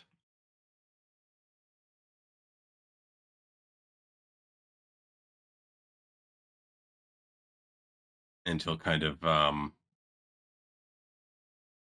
yeah, he'll kind of like prepare himself, and once kind of like nod one more time to Valine, almost like questioningly, like, "Are you sure?" And then assuming that she um confirms again she wants him to try it, he will proceed to attempt to cast dispel magic.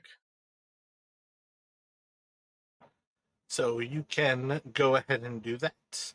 And if you would roll the spell, it's effectively a spell attack, but it's a what is that? Just a an ability check of your spell casting ability. So it's no proficiency. So it is effectively an intelligence check. Okay.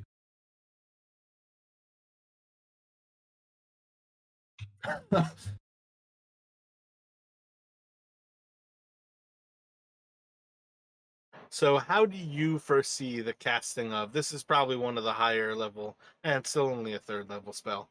How do you foresee the casting of the spell magic works when Brannick is casting it? Like, what kind of things are you doing? So Brannick is kind of like he's almost like studying it first, like almost like scientifically, like kind of like almost like he sees like something like it's like a puzzle. Eventually he's gonna kind of like close his eyes and like trying to like picture in his mind like the weave around like what trying to pinpoint, the thinking like there's a weak spot that if you can just find that and kind of, you know, focus his attention and break that, it'll do the spell. So kind of like, closing his eyes, kind of almost like um kind of like moving about, almost like he's like tinkering, but not really. Like his hands are moving, almost like he's like um trying to like almost like take apart a machine, but not really.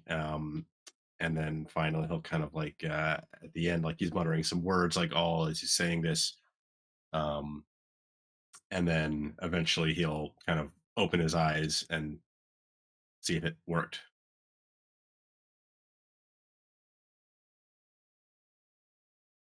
Gotcha. So as you're kind of going through these motions, looking into the weave and trying to search for these points so you can almost grasp at them, there's a semblance of what you are working with is definitely magical. But at the same time, and with a little bit of unfamiliarity still with the spell itself, perhaps it is because you are new and working with the spell and don't fully grasp what you're able to yet do with it.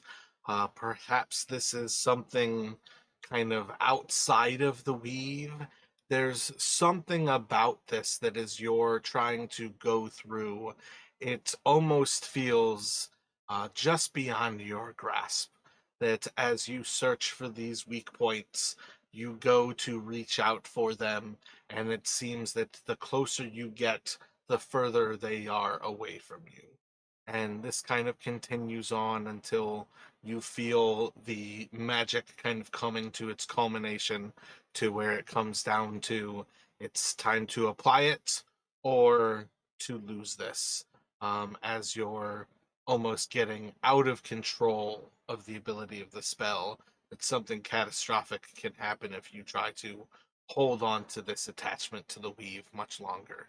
And when you kind of give way to it, you're just going to see, still standing before you, the giantess form of Valine Harpel, as she is about 21 feet tall and weighing many some tons of pounds in front of you.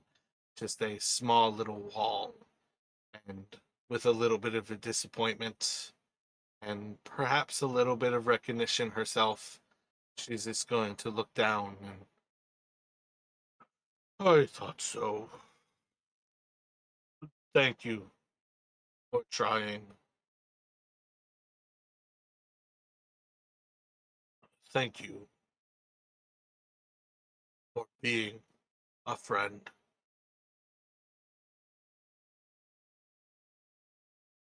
Brennan will kind of shake his head. I'm sorry, I just couldn't couldn't quite figure it out. Perhaps if I had more time or familiarity with this particular condition, but perhaps I can try again some future date. But it's, well, at least we tried.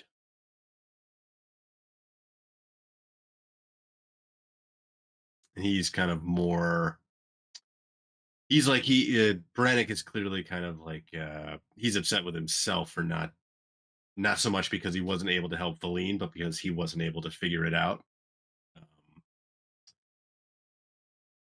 but he's kind of trying to hide his disappointment in himself, almost like anger at himself for not being able to figure it out. Like he's kind of annoyed on the verge of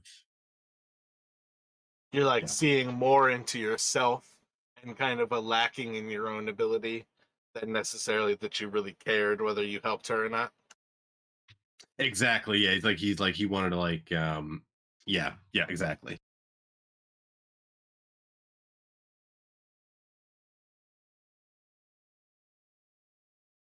Um, Roll a deception check for me.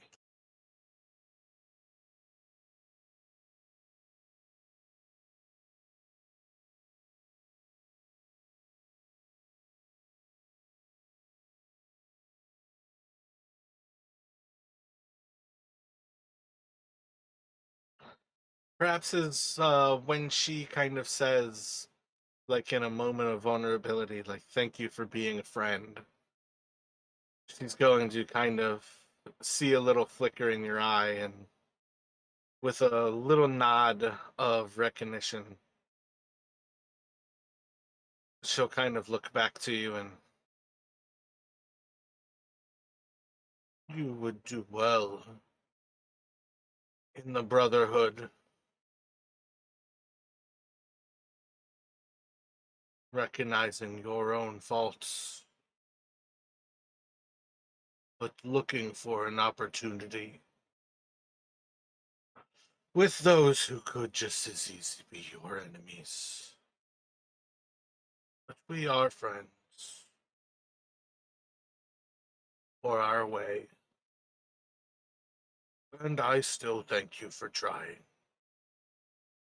And then with just a little bit of a wink, she'll kind of just mutter with enough, like, it's still very base.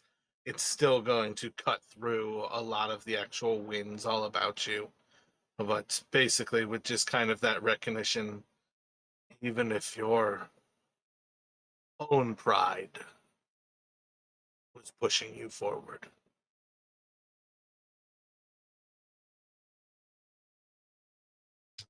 Varnick will kind of give like a kind of slightly formal nod, like a tilt of his head, kind of almost like an acknowledgement that like he understands that she kind of saw through him a little bit, but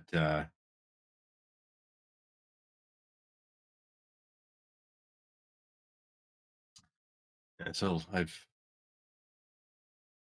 always thought that results that matter more so than motivations.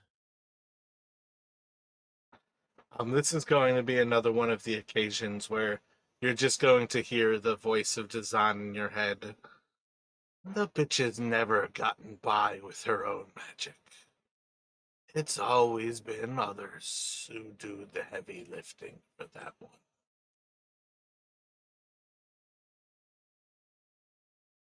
Brannick will try to like kind of as he like hears this, trying to like stop a like a slight kind of like smirk, like a very kind of quick um smirk from crossing his face as he hears like this like insult from Dazan in his head.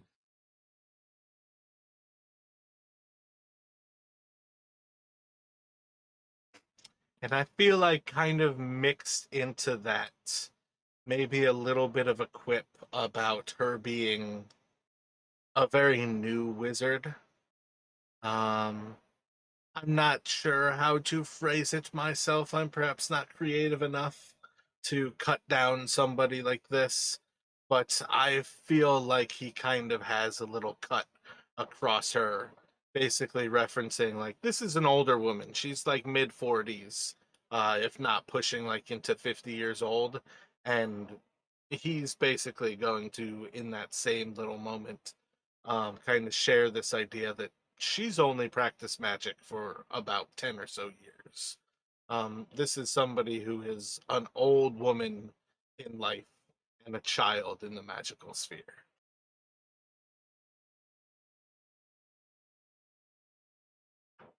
But you all can otherwise continue along this day, preparing to move towards Angajuk.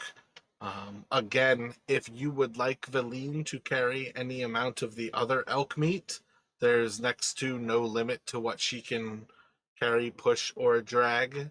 But do you all have any interest in anything else being taken? Are you pretty happy with what you already have? I mean, if I recall, the last time what we offered Angajuk was, I think, a couple octopi and some fish. So I think we have enough already. If we um, just carry what we'd already gotten from before, but Brannick will look to the others to see what they want. He's perfectly fine too if they want to ask her to, you know, carry another one.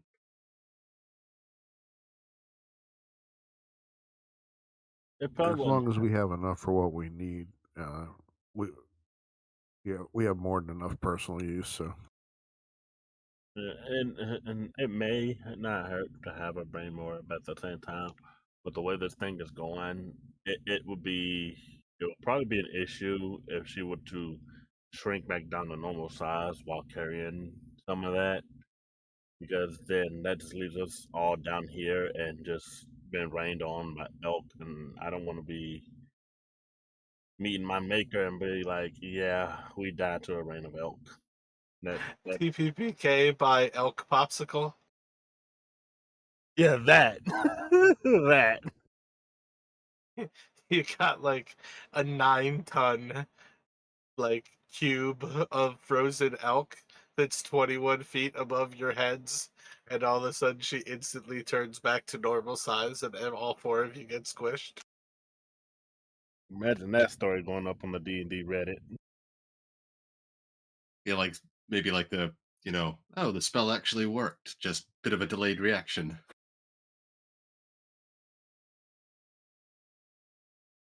So, without a reason to feel out whether that has all frozen, I would say you guys go ahead with what you have.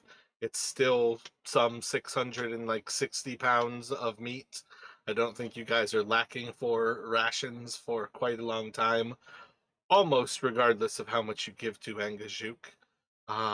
But you can push forward here. At this point, I would like another survival from Fen, and we will see how things track. Yeah, so setting off on this day, you all are pretty quick to recognize that you were maybe a mile or two away from the sea of moving ice. You can kind of push out, and you're probably going to find that even within the blizzard, say every half hour or so, you can kind of see the coast where there's actually water. But you have a recognition that the weight of Veline is too much to actually walk so close to the actual coast at this point. As you guys are following what is probably the actual coast, where there's a huge difference in probably the frightening cracks in the ice with every step she takes. There's definitely going to be a resounding difference between like a step that's accompanied by the crunching and squishing of like volumes of snow versus these steps that are pushing down, and then you hear like the splintering cracks that almost like extend out 15, 20 degree, like 20 feet in any given direction. Like those cracks in the ice when she steps are extremely alarming tells when you guys are actually starting to walk over what is probably frozen water versus being on the coast where she's still walking like it's inside of the tundra. And there's a certain level of this to following the coast like that. It's not extremely slowing to your pace. You all still make a pretty solid pace across this day. I would say you let me have a D100 from you, Fen, and a D100 from Valixis, please. So, about 5 or so hours into this day, about an hour or two. No, it'd actually probably be like 3 or 4 hours past midday. So, kind of solidly into the afternoon, you all are going to come upon Angajuk's Bell. From the east, you see it off to your west.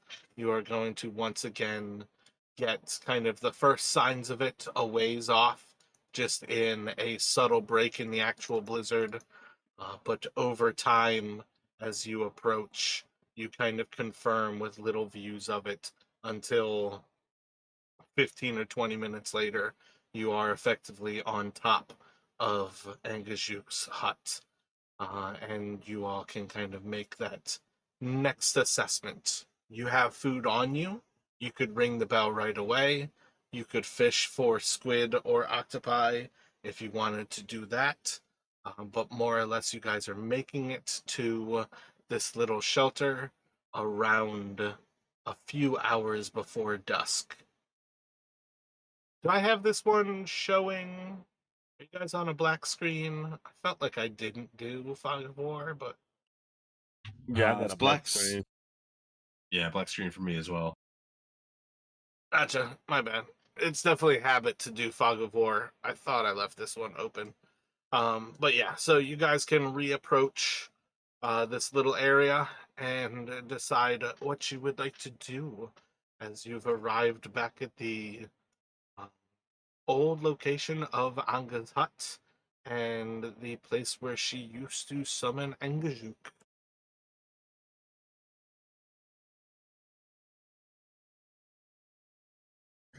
Well, let's take some time to take and sit down for a bit because carrying all this stuff around, and she kind of stretches her feet and she turns to Bennett. So, do y'all want to go ahead and call Angajuk now, or do y'all want to wait a little bit and see if we can catch something as well to go with the deer?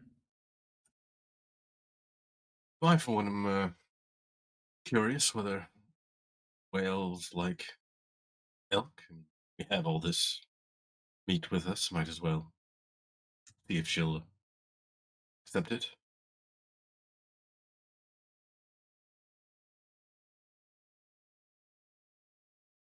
What do you think, Fen? We can always fish afterwards if it's inadequate.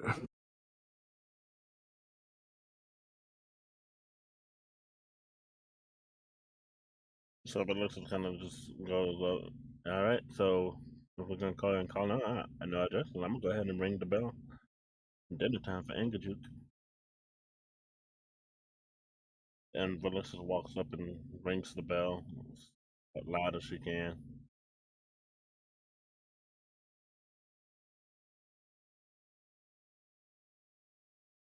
Would you please roll a d20 for me?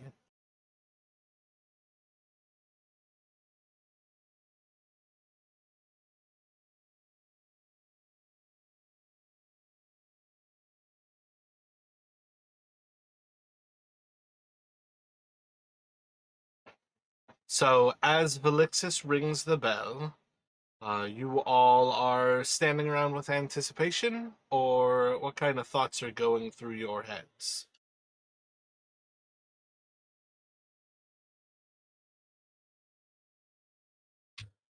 Yeah, I think Brannick is he's sticking close to Velixis. He probably actually recalling what had happened the last time we were here. He's almost also kind of like looking up to the sky because I think the last time we were here we had gotten attacked by some sort of creatures. We were, or unless I'm me, the player, am recalling that incorrectly. You can do a history check if you'd like.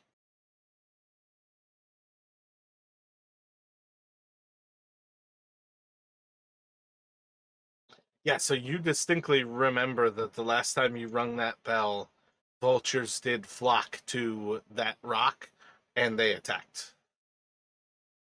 Yeah, so recalling that Brannick will, and letting the others know, obviously, because I don't know if they were, I don't think they were both here the last time. He'll just suggest, like, just in case, keep an eye to the skies.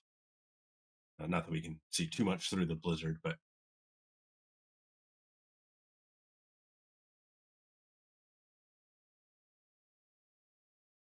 So you just kind of hear like a yell through the wind of Valine just kind of yelling back over to you all.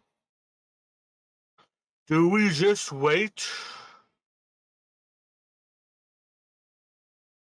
And I think as like an extra bit on that kind of knowledge check, you will remember that it took some time as well for Angajuk herself to also come. Um, I believe you all got a little bit of information from the bell is magical, but she hears it wherever she is in the sea of grinding ice.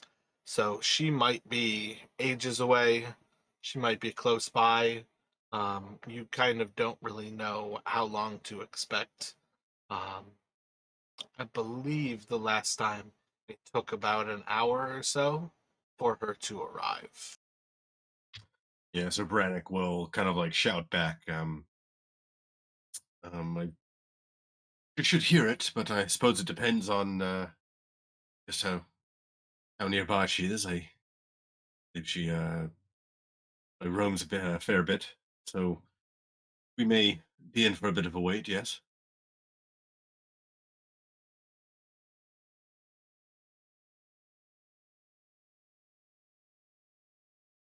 Don't worry, it shouldn't be that long of a wait. The last time it only took an hour. Depending on where she is, it might be shorter. It'll be longer, but I mean, we ain't got much else to do. Uh, I suggest we fish anyway while we're waiting. Catch something extra for her, maybe something for ourselves, snack on.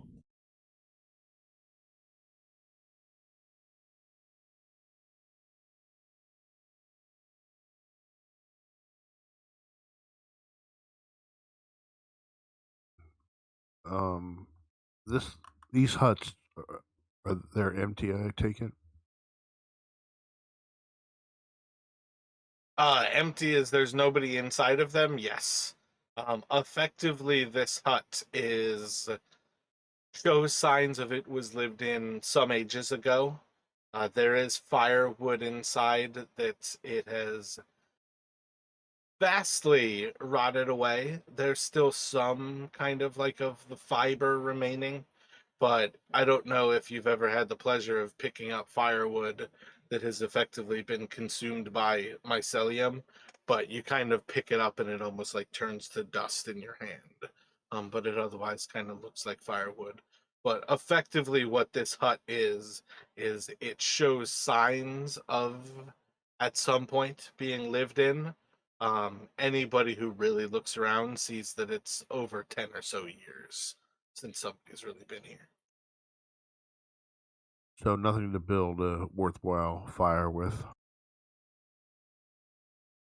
No, no, you actually can burn a fire with that wood. It's just not like extremely useful.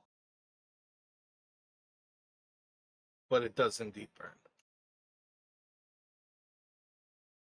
Uh, Possible to cook with because I'd say while she's fishing, cook up some of the elk if we can start a fire, just to be out of the snow. You can most certainly do some cooking with it. So we've got Fen inside of the hut. You've kind of got Veline sitting outside of the hut. Felixis sitting towards the fishing hole. What do you think Brennick is doing? I think Brannick is going to um he's gonna stay outside because just in case if Angajuk shows up, he's not sure how long she would stay if she didn't immediately see somebody, and he is so he'll probably be kind of like staying near Velixis, but not fishing himself. Gotcha. Like hanging out near the kind of like little ice mountains. There's like the big, large one that is kind of like a tunnel where that dock is, or just like the two big ones that are just a little bit south of Elixis, or where you dropped yourself, if that sounds good.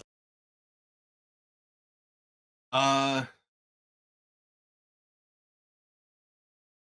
yeah, maybe like on the other side, so he's a little bit closer uh, towards Valine and Fen back in the thing, but still right around there where I just moved him, I guess.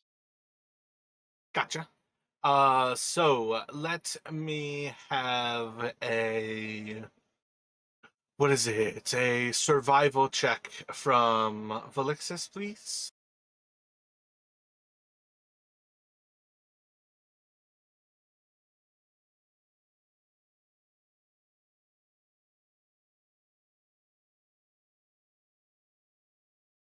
Let me have a perception from Brennick. Velixis, you more or less are just going to kind of sit by with your bait kind of dangling into the water, using. You don't have Mage Hand, do you? I believe I do. Let me double check. Gotcha. Yeah, so, I mean, if you've got it, you can kind of use Mage Hand to more or less like bob the line in and out of the water, like well above the hole, instead of actually needing a fishing rod.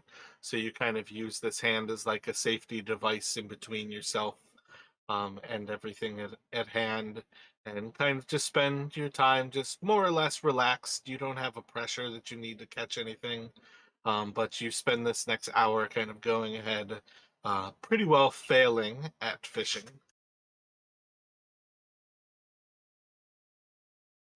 Um, Brennick, you are going to see as the wind kind of blowing around you all is going to kind of like shudder into a clearing, and you are going to notice that in this like moment of clarity, you can already spot a creature kind of flying up overhead. Um, First signs, you can just tell that it's a bird flying overhead. It's hard for you to make out how far away it was. Um, it's probably really close because of where you see, but everything about kind of that moment is just like in the quick moment where there was a clearing in the snow whirling about you. You're pretty sure you caught sign of, this wing kind of like beating into the snows around it before it kind of got lost back in the cacophony of snow and sounds. But what is your initial thoughts as this happened? Yeah, so Brannick is kind of like squinting at his always kind of constantly having to like kind of try and get the snow out of his eyes. So he's not quite sure he sees it at first, but then he thinks like, okay, maybe these things, like thinking back, these creatures arrived after they rang the bell. Is like, other people have used it to offer food. Maybe it's like they, essentially like instinctually like Pavlov's bell kind of thing. So not exactly sure what he saw, some sort of bird, but he's going to, I think, move over towards Velixis and kind of like kind of put his hand on her shoulder and try and like get her attention. And so like I think I might have seen something, sort of bird. Just might want to keep an eye out.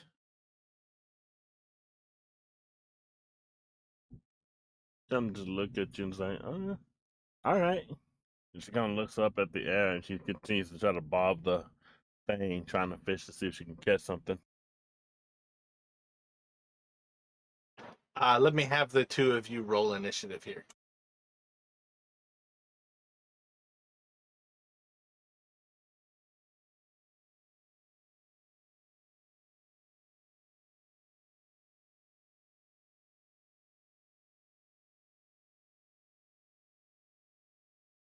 I feel like that couldn't have been better because Alexis is kind of not paying attention.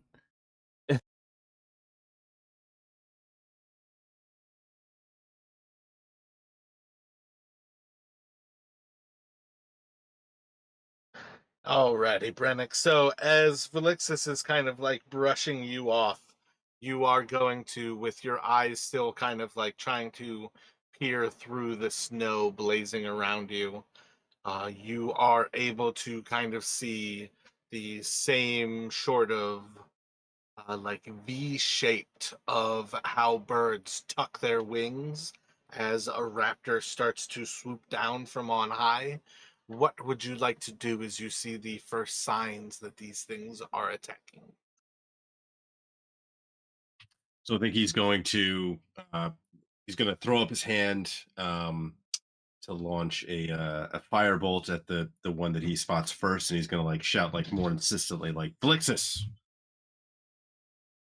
and then yeah, that'll be I think, and I think he's also going to start moving back um, towards thinking like he needs to go. He doesn't know if he can get Ben's attention from here, given all the distance and the wind and such. So he's kind of starting to move back as he's casting and like shouting at Felixis. Gotcha. Let's see that firebolt. Solid hit for 14 damage.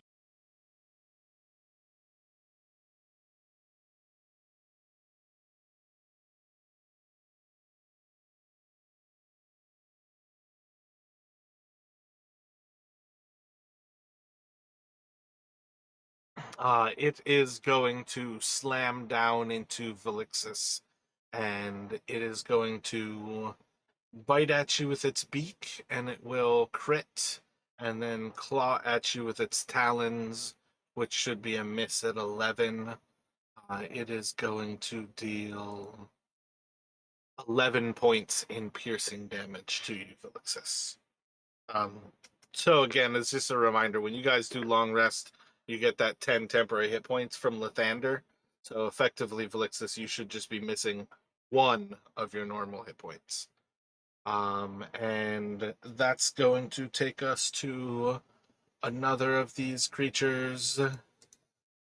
Also dropping down at Velixis. The initial attack with its beak should be the one that hits with a 16, and it is going to deal 7 points of. Oh, did I say with the first one? 11? And then 7 points from the second one of piercing damage. So a total of 18. Oh, yeah, I did. A total of 8 missing from your points. And then there's one more that is going to do the same, going for Velixis.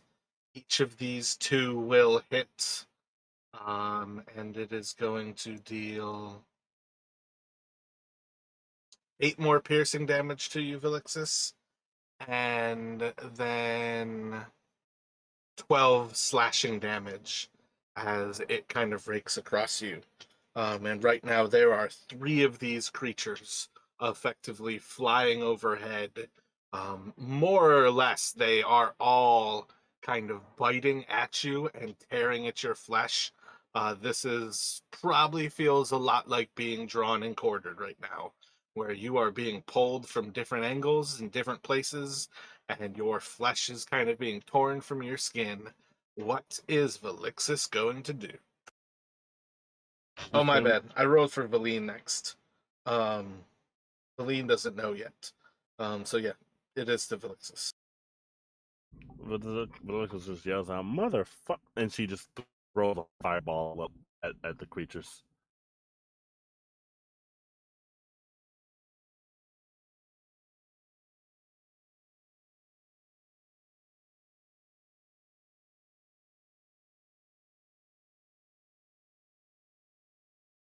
So 2 of them are going to pass.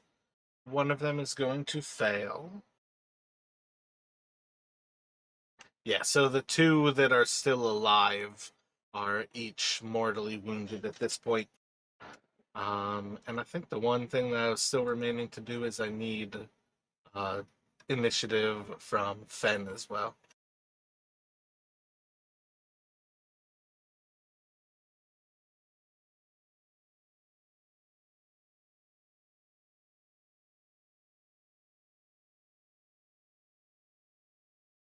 Excellent. Right where I left space for you. Do, do, do, do.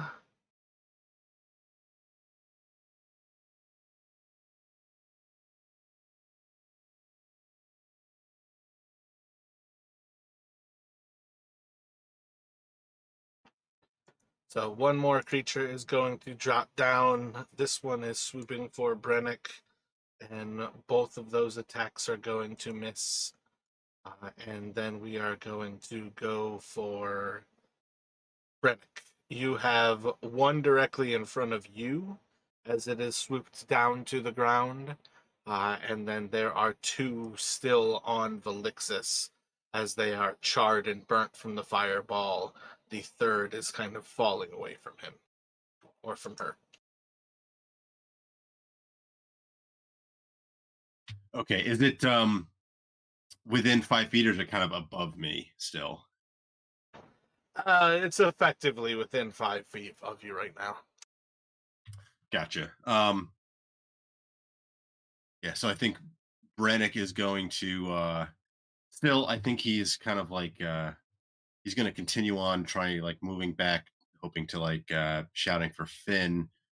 So he's gonna He's going to move. I think that's about 30 feet. Like kind of turning as he's running away. Like once he's got some distance, it'll take the opportunity attack from that thing. But then Feel like it would snap at you with its beak. or actually, can I retcon that? What are you thinking? Casting Misty Step instead. You most Forgot certainly can Misty Step. Yeah, so like Misty stepping to the same area, kind of like turning and blasting another firebolt at the probably the one that's still on Velixis, or one of the ones that's still on Velixis. So, but nearest to him, so the one to Velixis is right. Gotcha.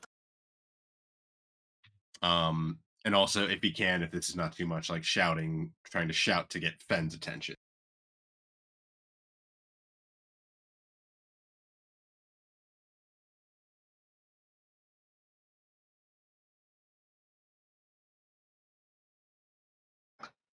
So solid hit with that bolt.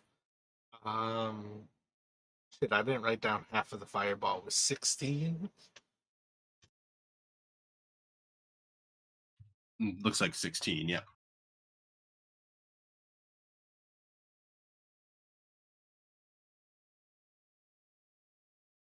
Yeah, so it's a solid hit with the firebolt. You can certainly yell out for Fen. And anything else from you at present? That's it. Finally do something with a bonus action now. They got Misty Step.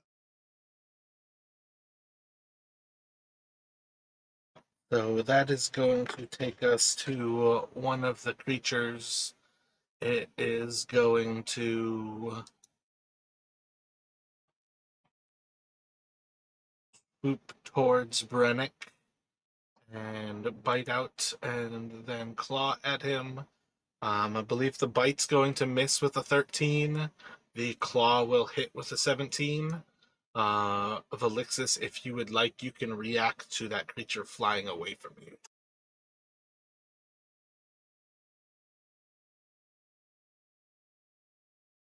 Yeah, I'm gonna try to. Actually, I'm gonna throw another fireball at it. All right, I don't think you have War Mage yet, or Warcaster yet, so you can't actually cast Firebolt. This is more like, do you want to stab at it with a dagger? Oh yeah, I'll do that. I'll stab at it with a dagger. But like, hint, this is a great time for you to plan to get Warcaster, because I feel like it's the second time you've tried to do that.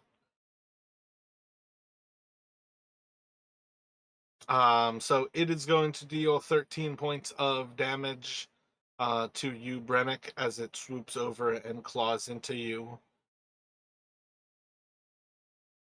Gotcha.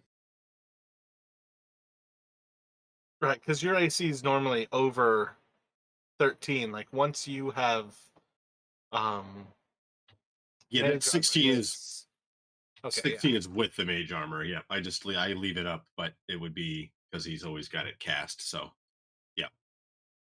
So I think it was what one was a 17, so that hits. I think that you said the other one was a 13 that missed. yeah. Oh wait, it should have been a 14, but I think a 14 is still a miss. 14 and an 18. Okay, yeah. So the 14 misses, the 18 hits. So theoretically, Velixis, you have a like dagger in hand. It is otherwise just a swipe at it, like unarmed. And from there, we'll go to the next of these creatures. It's going for Velixis again. Bite and then claw. The claws will do 9 more points of slashing damage to Velixis. And then that will take us to Fen. You've heard the call for help from the others outside. You probably hear the first signs of kind of these birds shrieking as this one swoops over to Brennick and starts to claw at Brennick here. And I take it this is the door here. Yeah, I think that was supposed to be it. I'm not actually zoomed in enough to really have a good idea on this one. Yeah, I feel like that's supposed to be it. I think the wood is stacked on the northern side. That's got to be a door.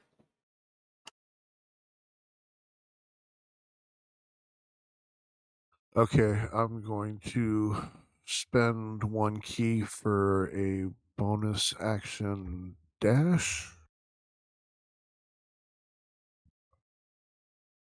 which will give me 100 movement.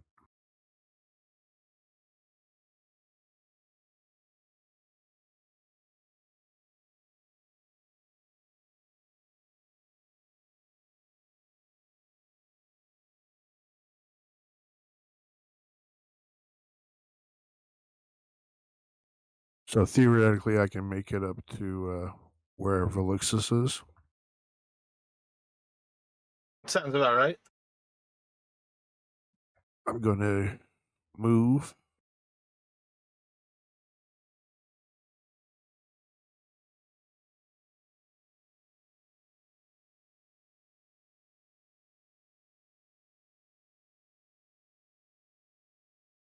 And I am going to attack with 2 sword strikes.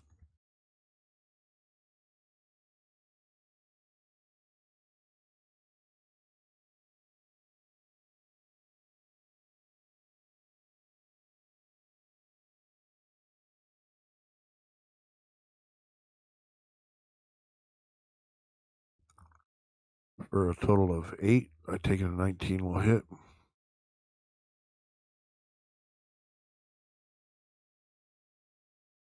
Any more attacks from you? No, I'll use my bonus action for the dash. Gotcha. So yeah, with 2 solid strikes into that creature, you are able to cut that one down, and it is going to fall dead to the ground.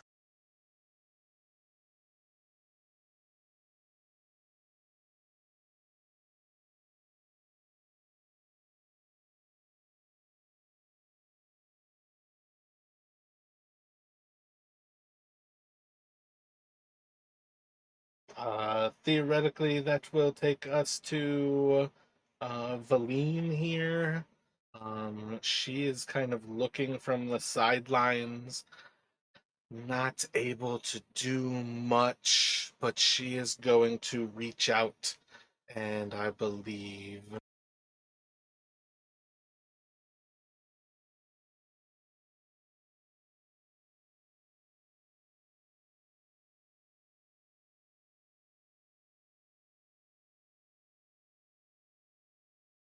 Yeah, I think she's going to kind of stepping towards this dock. Um, you'll probably hear like the cracking of the ice as she gets closer and closer, and she's going to reach out. Those massive skeletal hands, far larger than your entire body at this point, are going to form and are going to fly towards the vulture that is clawing out at Brennick. And she's going to try to grasp it with the skeletons. I believe that will be a success. And I think that'll bring that one down as well. That will take us to Velixis.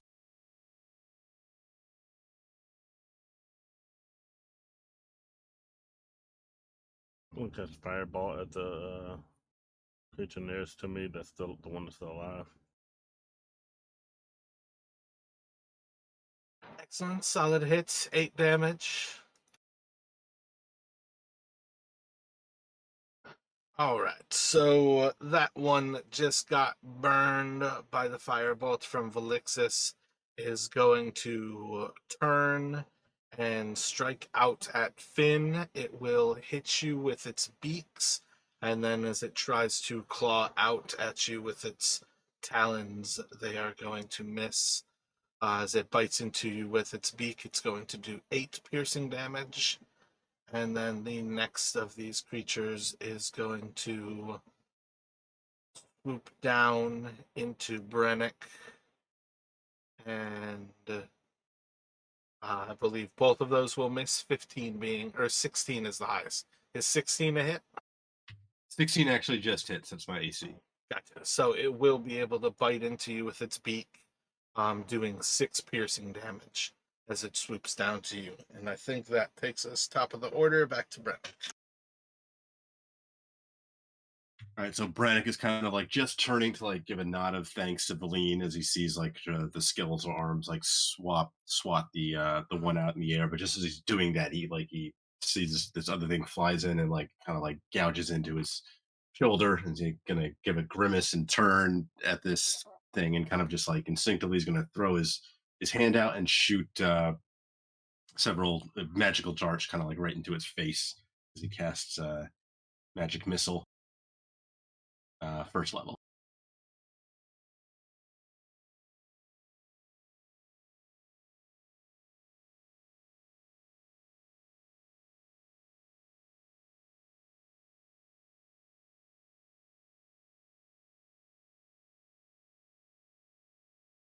Excellent. So as the 3 missiles of light slam into the creature, you'll see signs of kind of like waning strength, the creature being effectively bloodied by that first hit there. And this will be back to Fen. The two of you have one more of these creatures that's now kind of lashing out at you. Okay, so this time I am going to attack with the sword.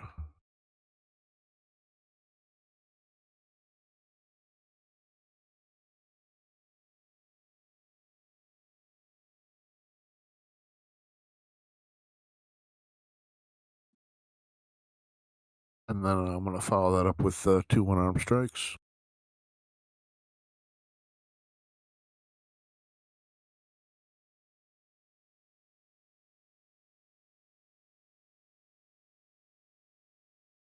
Gotcha. So 1, 2, 3.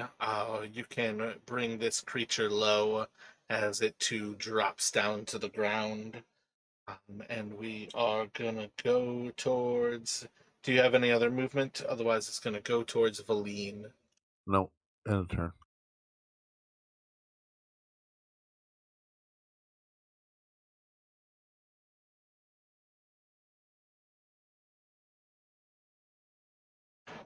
Same kind of motion. She is bringing out the skeletal arms, and as they start to form, kind of extending out her arms to reach for this creature and kind of rake it away from Brennick. Let's see. You did 11.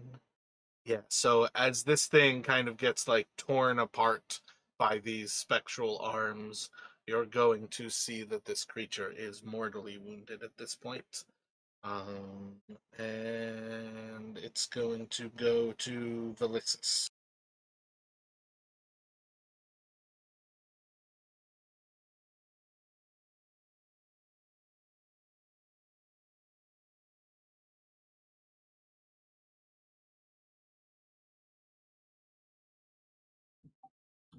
Seeing that the ones by us are dead, Velix is going to move closer to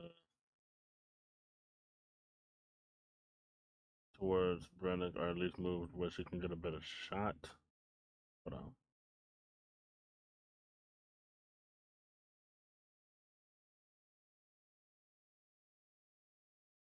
I can't move over where these bodies are, can I? Since they're just in there. They're just bodies now. Oh, shoot. Kind of just gonna step on the. Probably better to say that they're difficult terrain, especially for somebody like you. But for what it's worth, yeah, there's nothing that limits you moving through them. Okay, then yeah, she's just gonna like, I guess, step on top of the bodies to get a better move so she can get better shot at the creature that is attacking Brennick, and she's gonna throw another firebolt at it.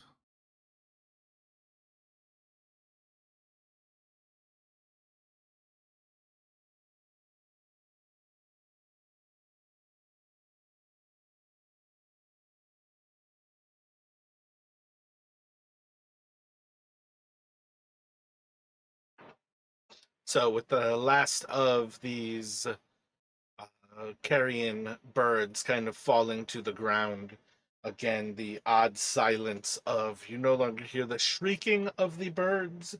There is still the roar of the actual blizzard around you, but at present, it seems like you've made it to the end of their predatory attacks. What are you all thinking?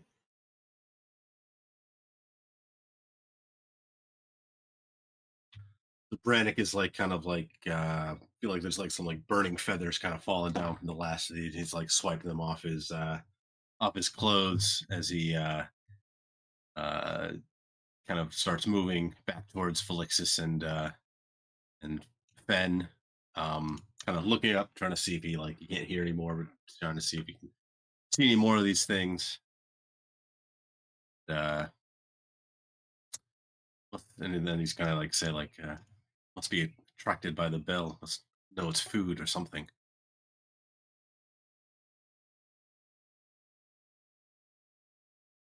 That would make sense. This is the second time that they've come down after the bell has been rung.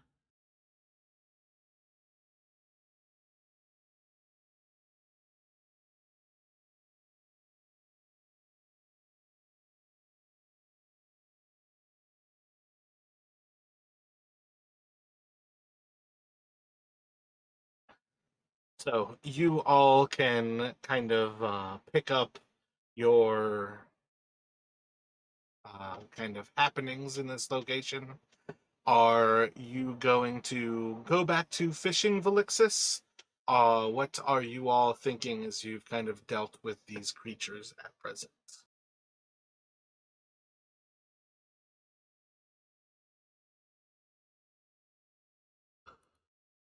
Fen will turn to Brannick and say, maybe we leave an offering for them if more happen to come by and stay near the hut where we would have shelter in case.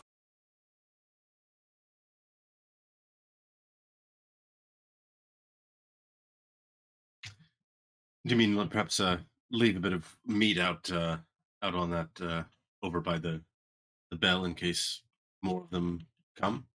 Seems like it might be a keep them occupied. Yes. Leave them a haunt. While y'all discussing that, Felix just walks up to one of the little bodies and kind of like examines its legs and tries to pull the talons from its feet. Maybe it'll do that.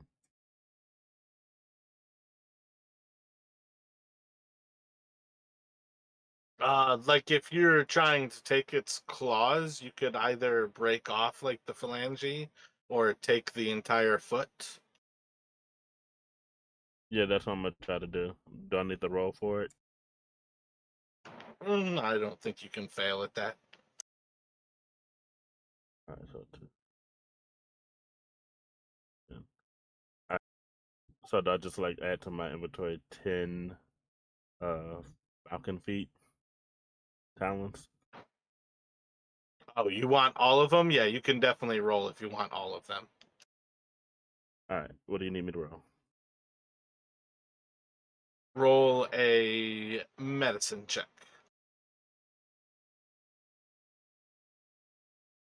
But yeah, Brannick thinks Fen's idea is a good one.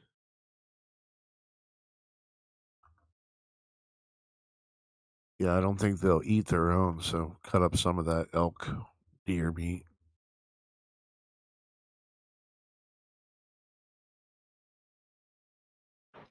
So I think you probably are going to break about 11 of the feet before you're actually successfully able to kind of separate them in a way that gives you like the solid bone structure. I don't know what you're going for, but you can write down up to no, not 8 of them. What is it? 4 of them. You can write down up to 6 of these feet. What are you getting at though, where you're collecting falcon feet or carrion feet? I don't know why I thought about this at the moment, but well, why she thought about this at the moment, but she's actually going to see if she can carve them, or if they run into anybody that can carve them into like knives made from made from the claws, the talons, since they'll probably be stronger than what she actually has, or stronger than what she can find out here. Especially since these are creatures that can pretty much probably lift something heavy with their talons and carry it off. She figures that they will make like good. They can make good knives or daggers out of them. Okay. You have metal implements though, and like living creatures break their nails on a regular basis. They just grow fresh ones. A lot of creatures actually die when they are predators and have a very unfortunate break and can't eat. So they're still birds. They still have hollow bones, but they're certainly viable as knives on some level.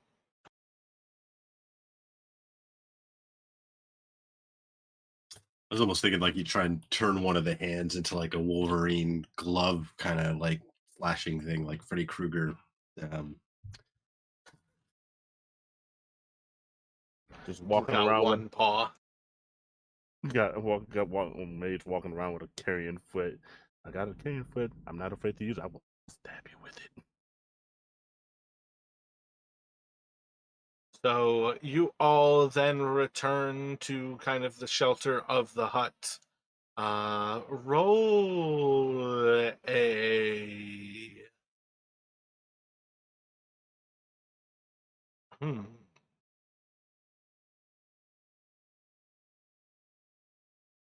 I don't know what to roll for it. Roll a performance check for me, Fen.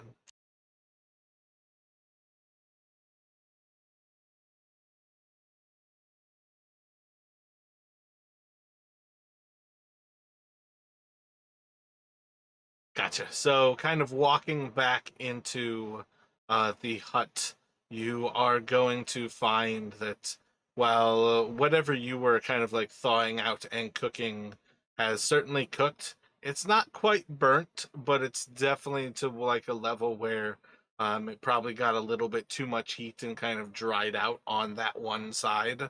But you have a kind of weird, like lopsided cook where you kind of have one side of it is like a well done, very dry piece, and the opposite side is almost like a medium rare, like relatively cooked piece, but has otherwise thawed. Not a lot of burning going on, but there is certainly like at least that little bit of hint of like the smell of smoke when you round the corner where you're like, shit, did I forget to take that off the fire? But you can kind of round that corner and you all have at least like a little bit of a meal kind of prepped and ready inside there for you. More or less waiting for the arrival of Angajuk. Is it still on Brennick's mind to try to stay close to the water in case Angajuk does arrive? Or did you also, I feel like, decide to go into the hut? I think Braddock still wants to stay close because he's not sure again, like how like if Angajuk surfaces, but then doesn't see anyone like immediately, whether she might like leave. So he wants to kind of still keep an eye out. Okay, so then we've got Fen returned to the hut. Brannock is like between those two large glacial rocks. What is Felixus doing?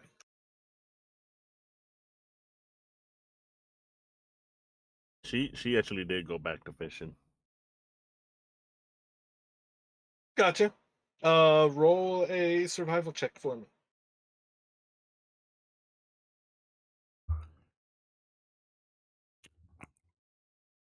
Yeah, I didn't quite realize that they were kind of keeping watch for Anguk. So I'll bring the dinner al fresco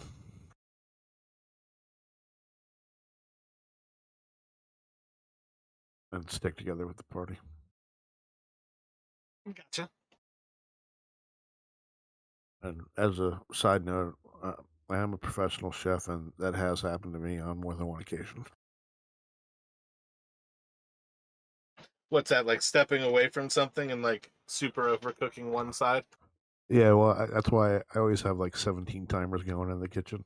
Because if I don't set the timer, I forget about it because something comes up or somebody starts talking to you, and then you're like, "Oh shit!" Well, especially when you balance everything and you're like, that's one of, to me, I'm skilled at cooking. Definitely have never done it professionally. But I think one of the most like expertise level of cooking things is actually recognizing the time management of preparing every single thing to come together at the same time. Yeah, because usually I'm juggling like three things at the same time. You know, I got something on high, I got something I'm prepping, I got so you have to utilize your time wisely, otherwise you're dead.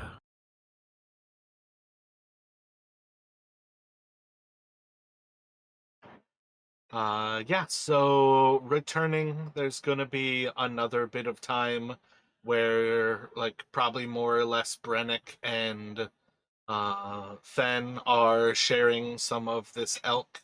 You guys can certainly like attempt to feed it to Velixis. Velixis is trying to fish.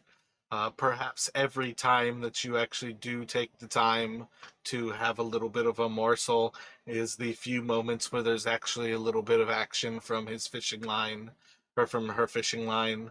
But as things kind of pass by, Velixis is going to go without any fish here. And I think, let's see,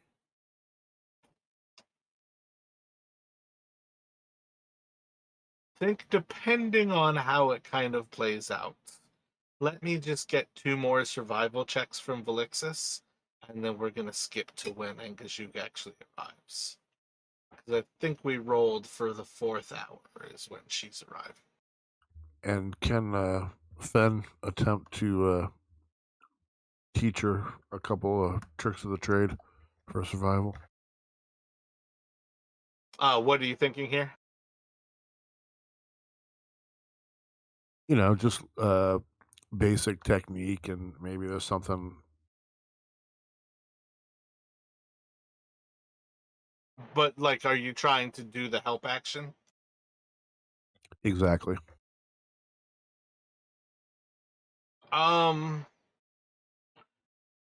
I feel like yes and no. Part of why I feel like no is because this is just like a mechanic to see if there's any action from the fish. Whereas there's no reason for you not to fish. Um, but in the long run, even if I said yes, that 1922, both of those are successful. It doesn't really matter how I say it. But like that's kind of where I would normally lean to maybe just ask the group what you guys think. Because this mechanic to me is more are fish there, then do you have the right technique? Um, and that to me is kind of like it's ice fishing. If they see food, they're gonna eat it, but it's whether you're like fishing in front of their face almost. I feel like ice fishing is very much different than kind of a normal. For that first one though, I need a strength check from Valixis.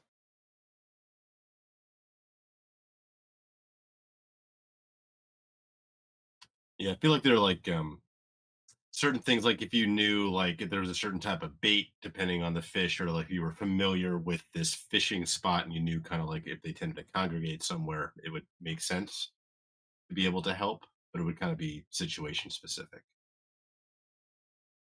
Yeah, and that's kind of what I mean. Like, there's not really a technique to this. Like, I feel like the way it describes fishing is it's like you're dropping a hook into the water and like that's what it takes to catch knucklehead trout. Um, so the first one you're going to be able to pull in, and let me get another strength check from you.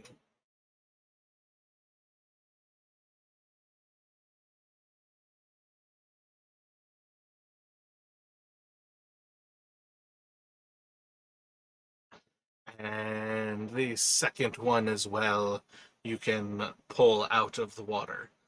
So as some point in the evening here, with two knucklehead trouts out of the water, shortly after this second catch, you all will have Angajuk arrive. It's going to be one of those situations where Anga kind of fills up that actual hole in the ice and kind of like moves her head out of the actual water, plugging up the hole for a moment and just kind of like looking out, and you just hear this like long drawn out moan for Anga, Anga. And then you see as one of the eyes is going to catch a view of you, and with a little bit of a twist between joy and disappointment, you'll have Angajuk kind of looking towards you all and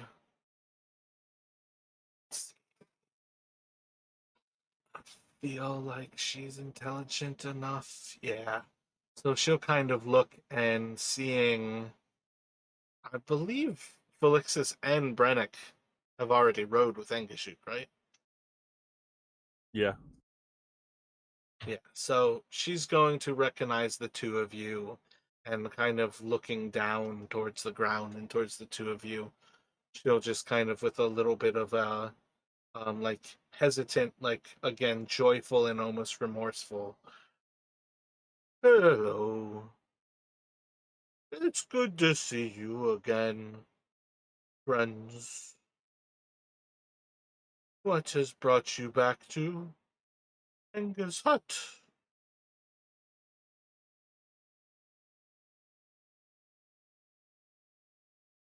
It is good to see you too. I see you again.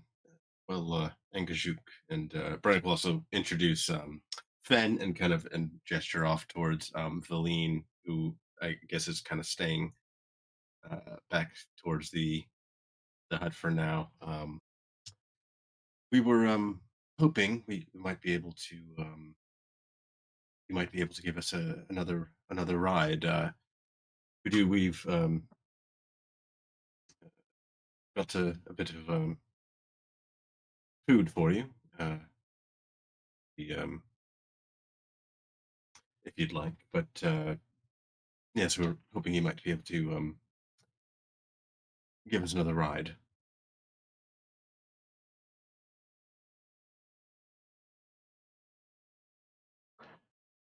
So I think with a little almost like discourteous excitement, Angajuk's going to more or less kind of like um it's kind of this like real thin jaw of a sperm whale is going to kind of like drop as this massive tongue that's probably almost like 8 or 10 feet long is going to wrap around one of the small knucklehead trouts that are probably about a quarter of the size of Elixis and very quickly get thrown into the mouth of this whale before it kind of like takes another moment to almost spin a little bit inside of this hole through the ice where one of its eyes will kind of like peep around and look for and find Fen. And as this eye kind of like focuses in on you, you'll hear like a little almost talking with its mouth full kind of, hello, Fen. It's good to meet you. And then kind of like looking off to where Brannick was kind of motioning. Didn't Elka come back?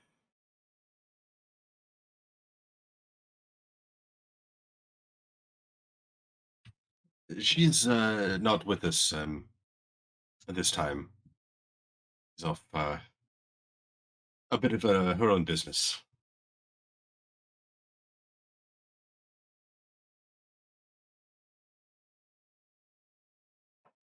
I'll kind of like spin back around a little bit with, uh, "Hmm, what can I help you with? Why have you come back?"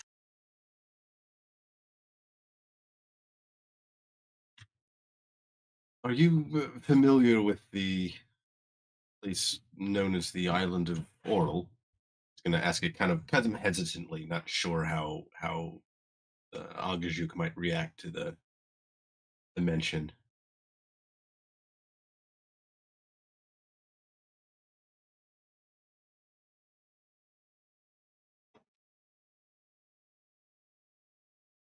I think she's going to kind of nod her head a little bit, which isn't necessarily entirely clear what she's doing, but you can kind of hear almost like a groaning of the ice as Angajuk's head is kind of like forcing in this space and really kind of straining at what it does before Angajuk's going to kind of like almost like dropping its eyes perhaps a little bit and Coral moves her island. I no signs of it to avoid her rock, and I have fought many times.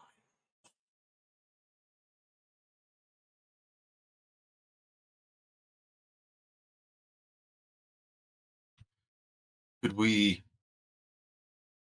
persuade you to take us to it, or try to find it?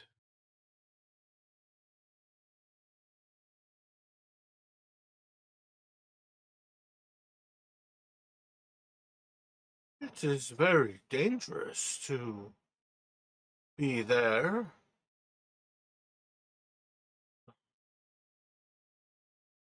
If you need to go, I will take you. If I cannot convince you that it is too dangerous.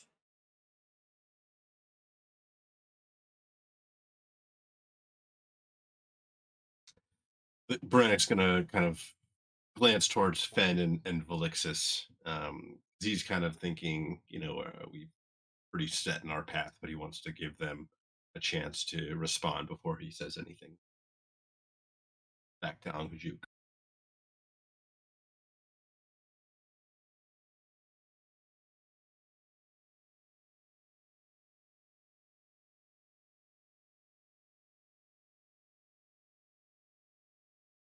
It, I don't think it'll be too. I don't think it'll be too dangerous for us. I mean, if it is, we'll probably figure something out.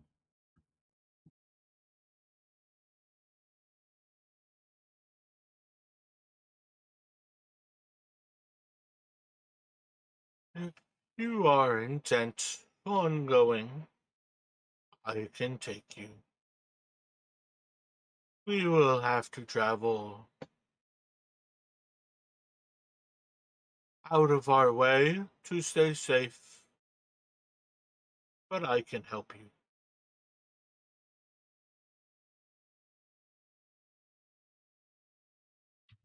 Brannick will kind of give a, you know, pretty like deep nod, and we are grateful for your help, Angajuk, and a kind of motion towards Fen, um, and Valixis, and kind of in addition to the trout, perhaps this would be anything you'd be interested in. Kind of just like they bring out some of the elk, kind of as further kind of gift for her. I think it is a her. I think it's a her, right? Or he thinks it's a her. So So I've had Angajuk eat like land animals before. I have no clue whether whales actually do that.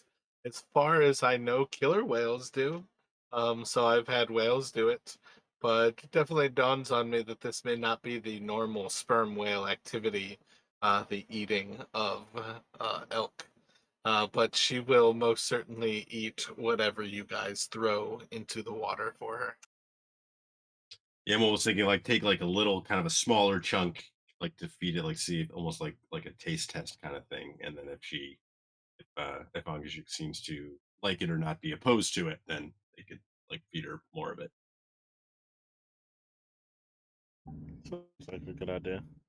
Better to check and see if she actually likes it.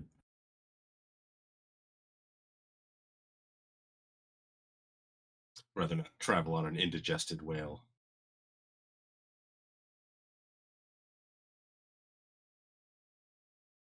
It's the bee's knees. It's how you get all Oh, extra the propulsion. ambergris. Yeah, the ambergris. Oh yeah, The, just like yeah, vomit. Yeah, yeah. yeah, whale vomit. It's really pricey stuff. Yeah, so you all can how many of these like hindquarters are you giving her?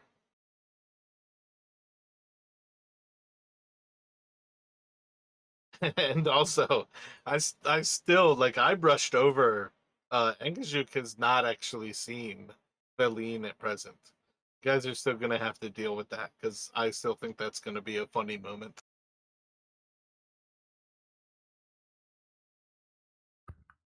No, Brannick introduced her when he introduced me, I think. And Well, that's but the why I brushed over it with she kind of like looked around and said, "Where is Helka?" Like she was looking but didn't actually see who Brennick was talking about. Gotcha. but I mean, unless we're gonna take most of the the haunches with us, I said we could like feed, two of the four. If I don't know how much a whale eats in a day, but I imagine that wouldn't be too much for it. Yeah, I don't know if a whale has ever gotten an elk. Again, I feel like killer whales probably do. But a sperm whale, I mean, as far as I know, they literally eat plankton. So I'm pretty sure they eat like tons of plankton, but it's like digesting like a microscopic sponge versus digesting like super calorie dense elk. Yeah, I would almost have to like turn it into like a slurry for it to actually be able to, right? Because they use like those baleen systems and just like filter in like tons and tons of stuff, where they don't like actually like, chew their food, right? Got like a blender out there and you're just blending straight elk. So assuming that Ankajuk is just able to eat this meat, we're gonna go ahead with that. Where Anga eats. At some point here, we'll kind of have like the first kind of eerie sounds of cracking ice as Veline starts to actually make her way into view. Um, and so this is where it kind of comes back to a little bit of like the funny mechanics of how this will play out. Technically, Angajuk can carry up to 10 people and 7,700 pounds in cargo. Technically, Valine grows to 21 feet tall and 7,700 pounds.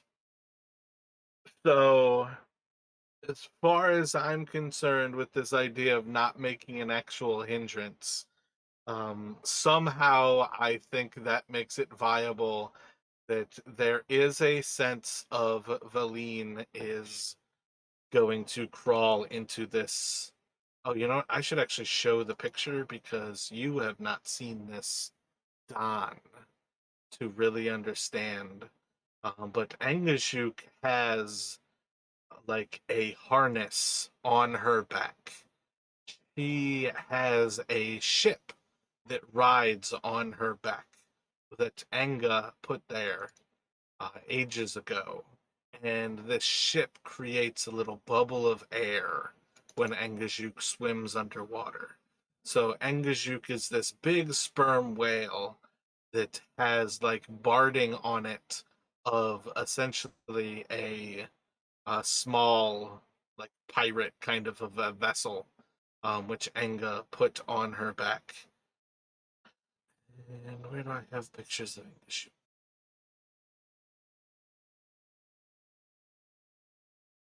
So I think I'll drop this one into Discord. So that is kind of like a quick image of like what Anga looks like with her vessel. So at some point here, when you all kind of prepare with the little bit of the oddity of what it means to bring Valine along, I feel like you're going to end up with Valine kind of at the back of the ship, almost just entirely like puppy dog kind of like laid down and curled up into herself in like a fetal position. I think that's the only way Valine can kind of like fit with this, and we'll kind of pretend that it does not stretch the ability of what Angajuk can carry. The rest of you can all get on board, and eventually there's that point where Angajuk starts to go beneath the surface. You start to see as this magical bubble starts to form around the ship and some distance above it, where in general, like Valine could probably like stretch a little bit, but could also very easily reach out into the actual sea itself. Any of you are pretty safe inside of it, but getting close to the edges of the boat, you can kind of like reach out and feel the magical barrier. And there's not necessarily like a hard surface that you can remain dry and touch it, but it's almost like a kind of like gelatin point where you're kind of reaching out and you feel a little bit of moisture on your hands when you get close to it, and you kind of can feel this little bit of resistance or force that prevents you from reaching beyond. But theoretically, if you ever chose to, you can actually push through the barrier even further and effectively reach into the waters of the Sea of Moving Ice.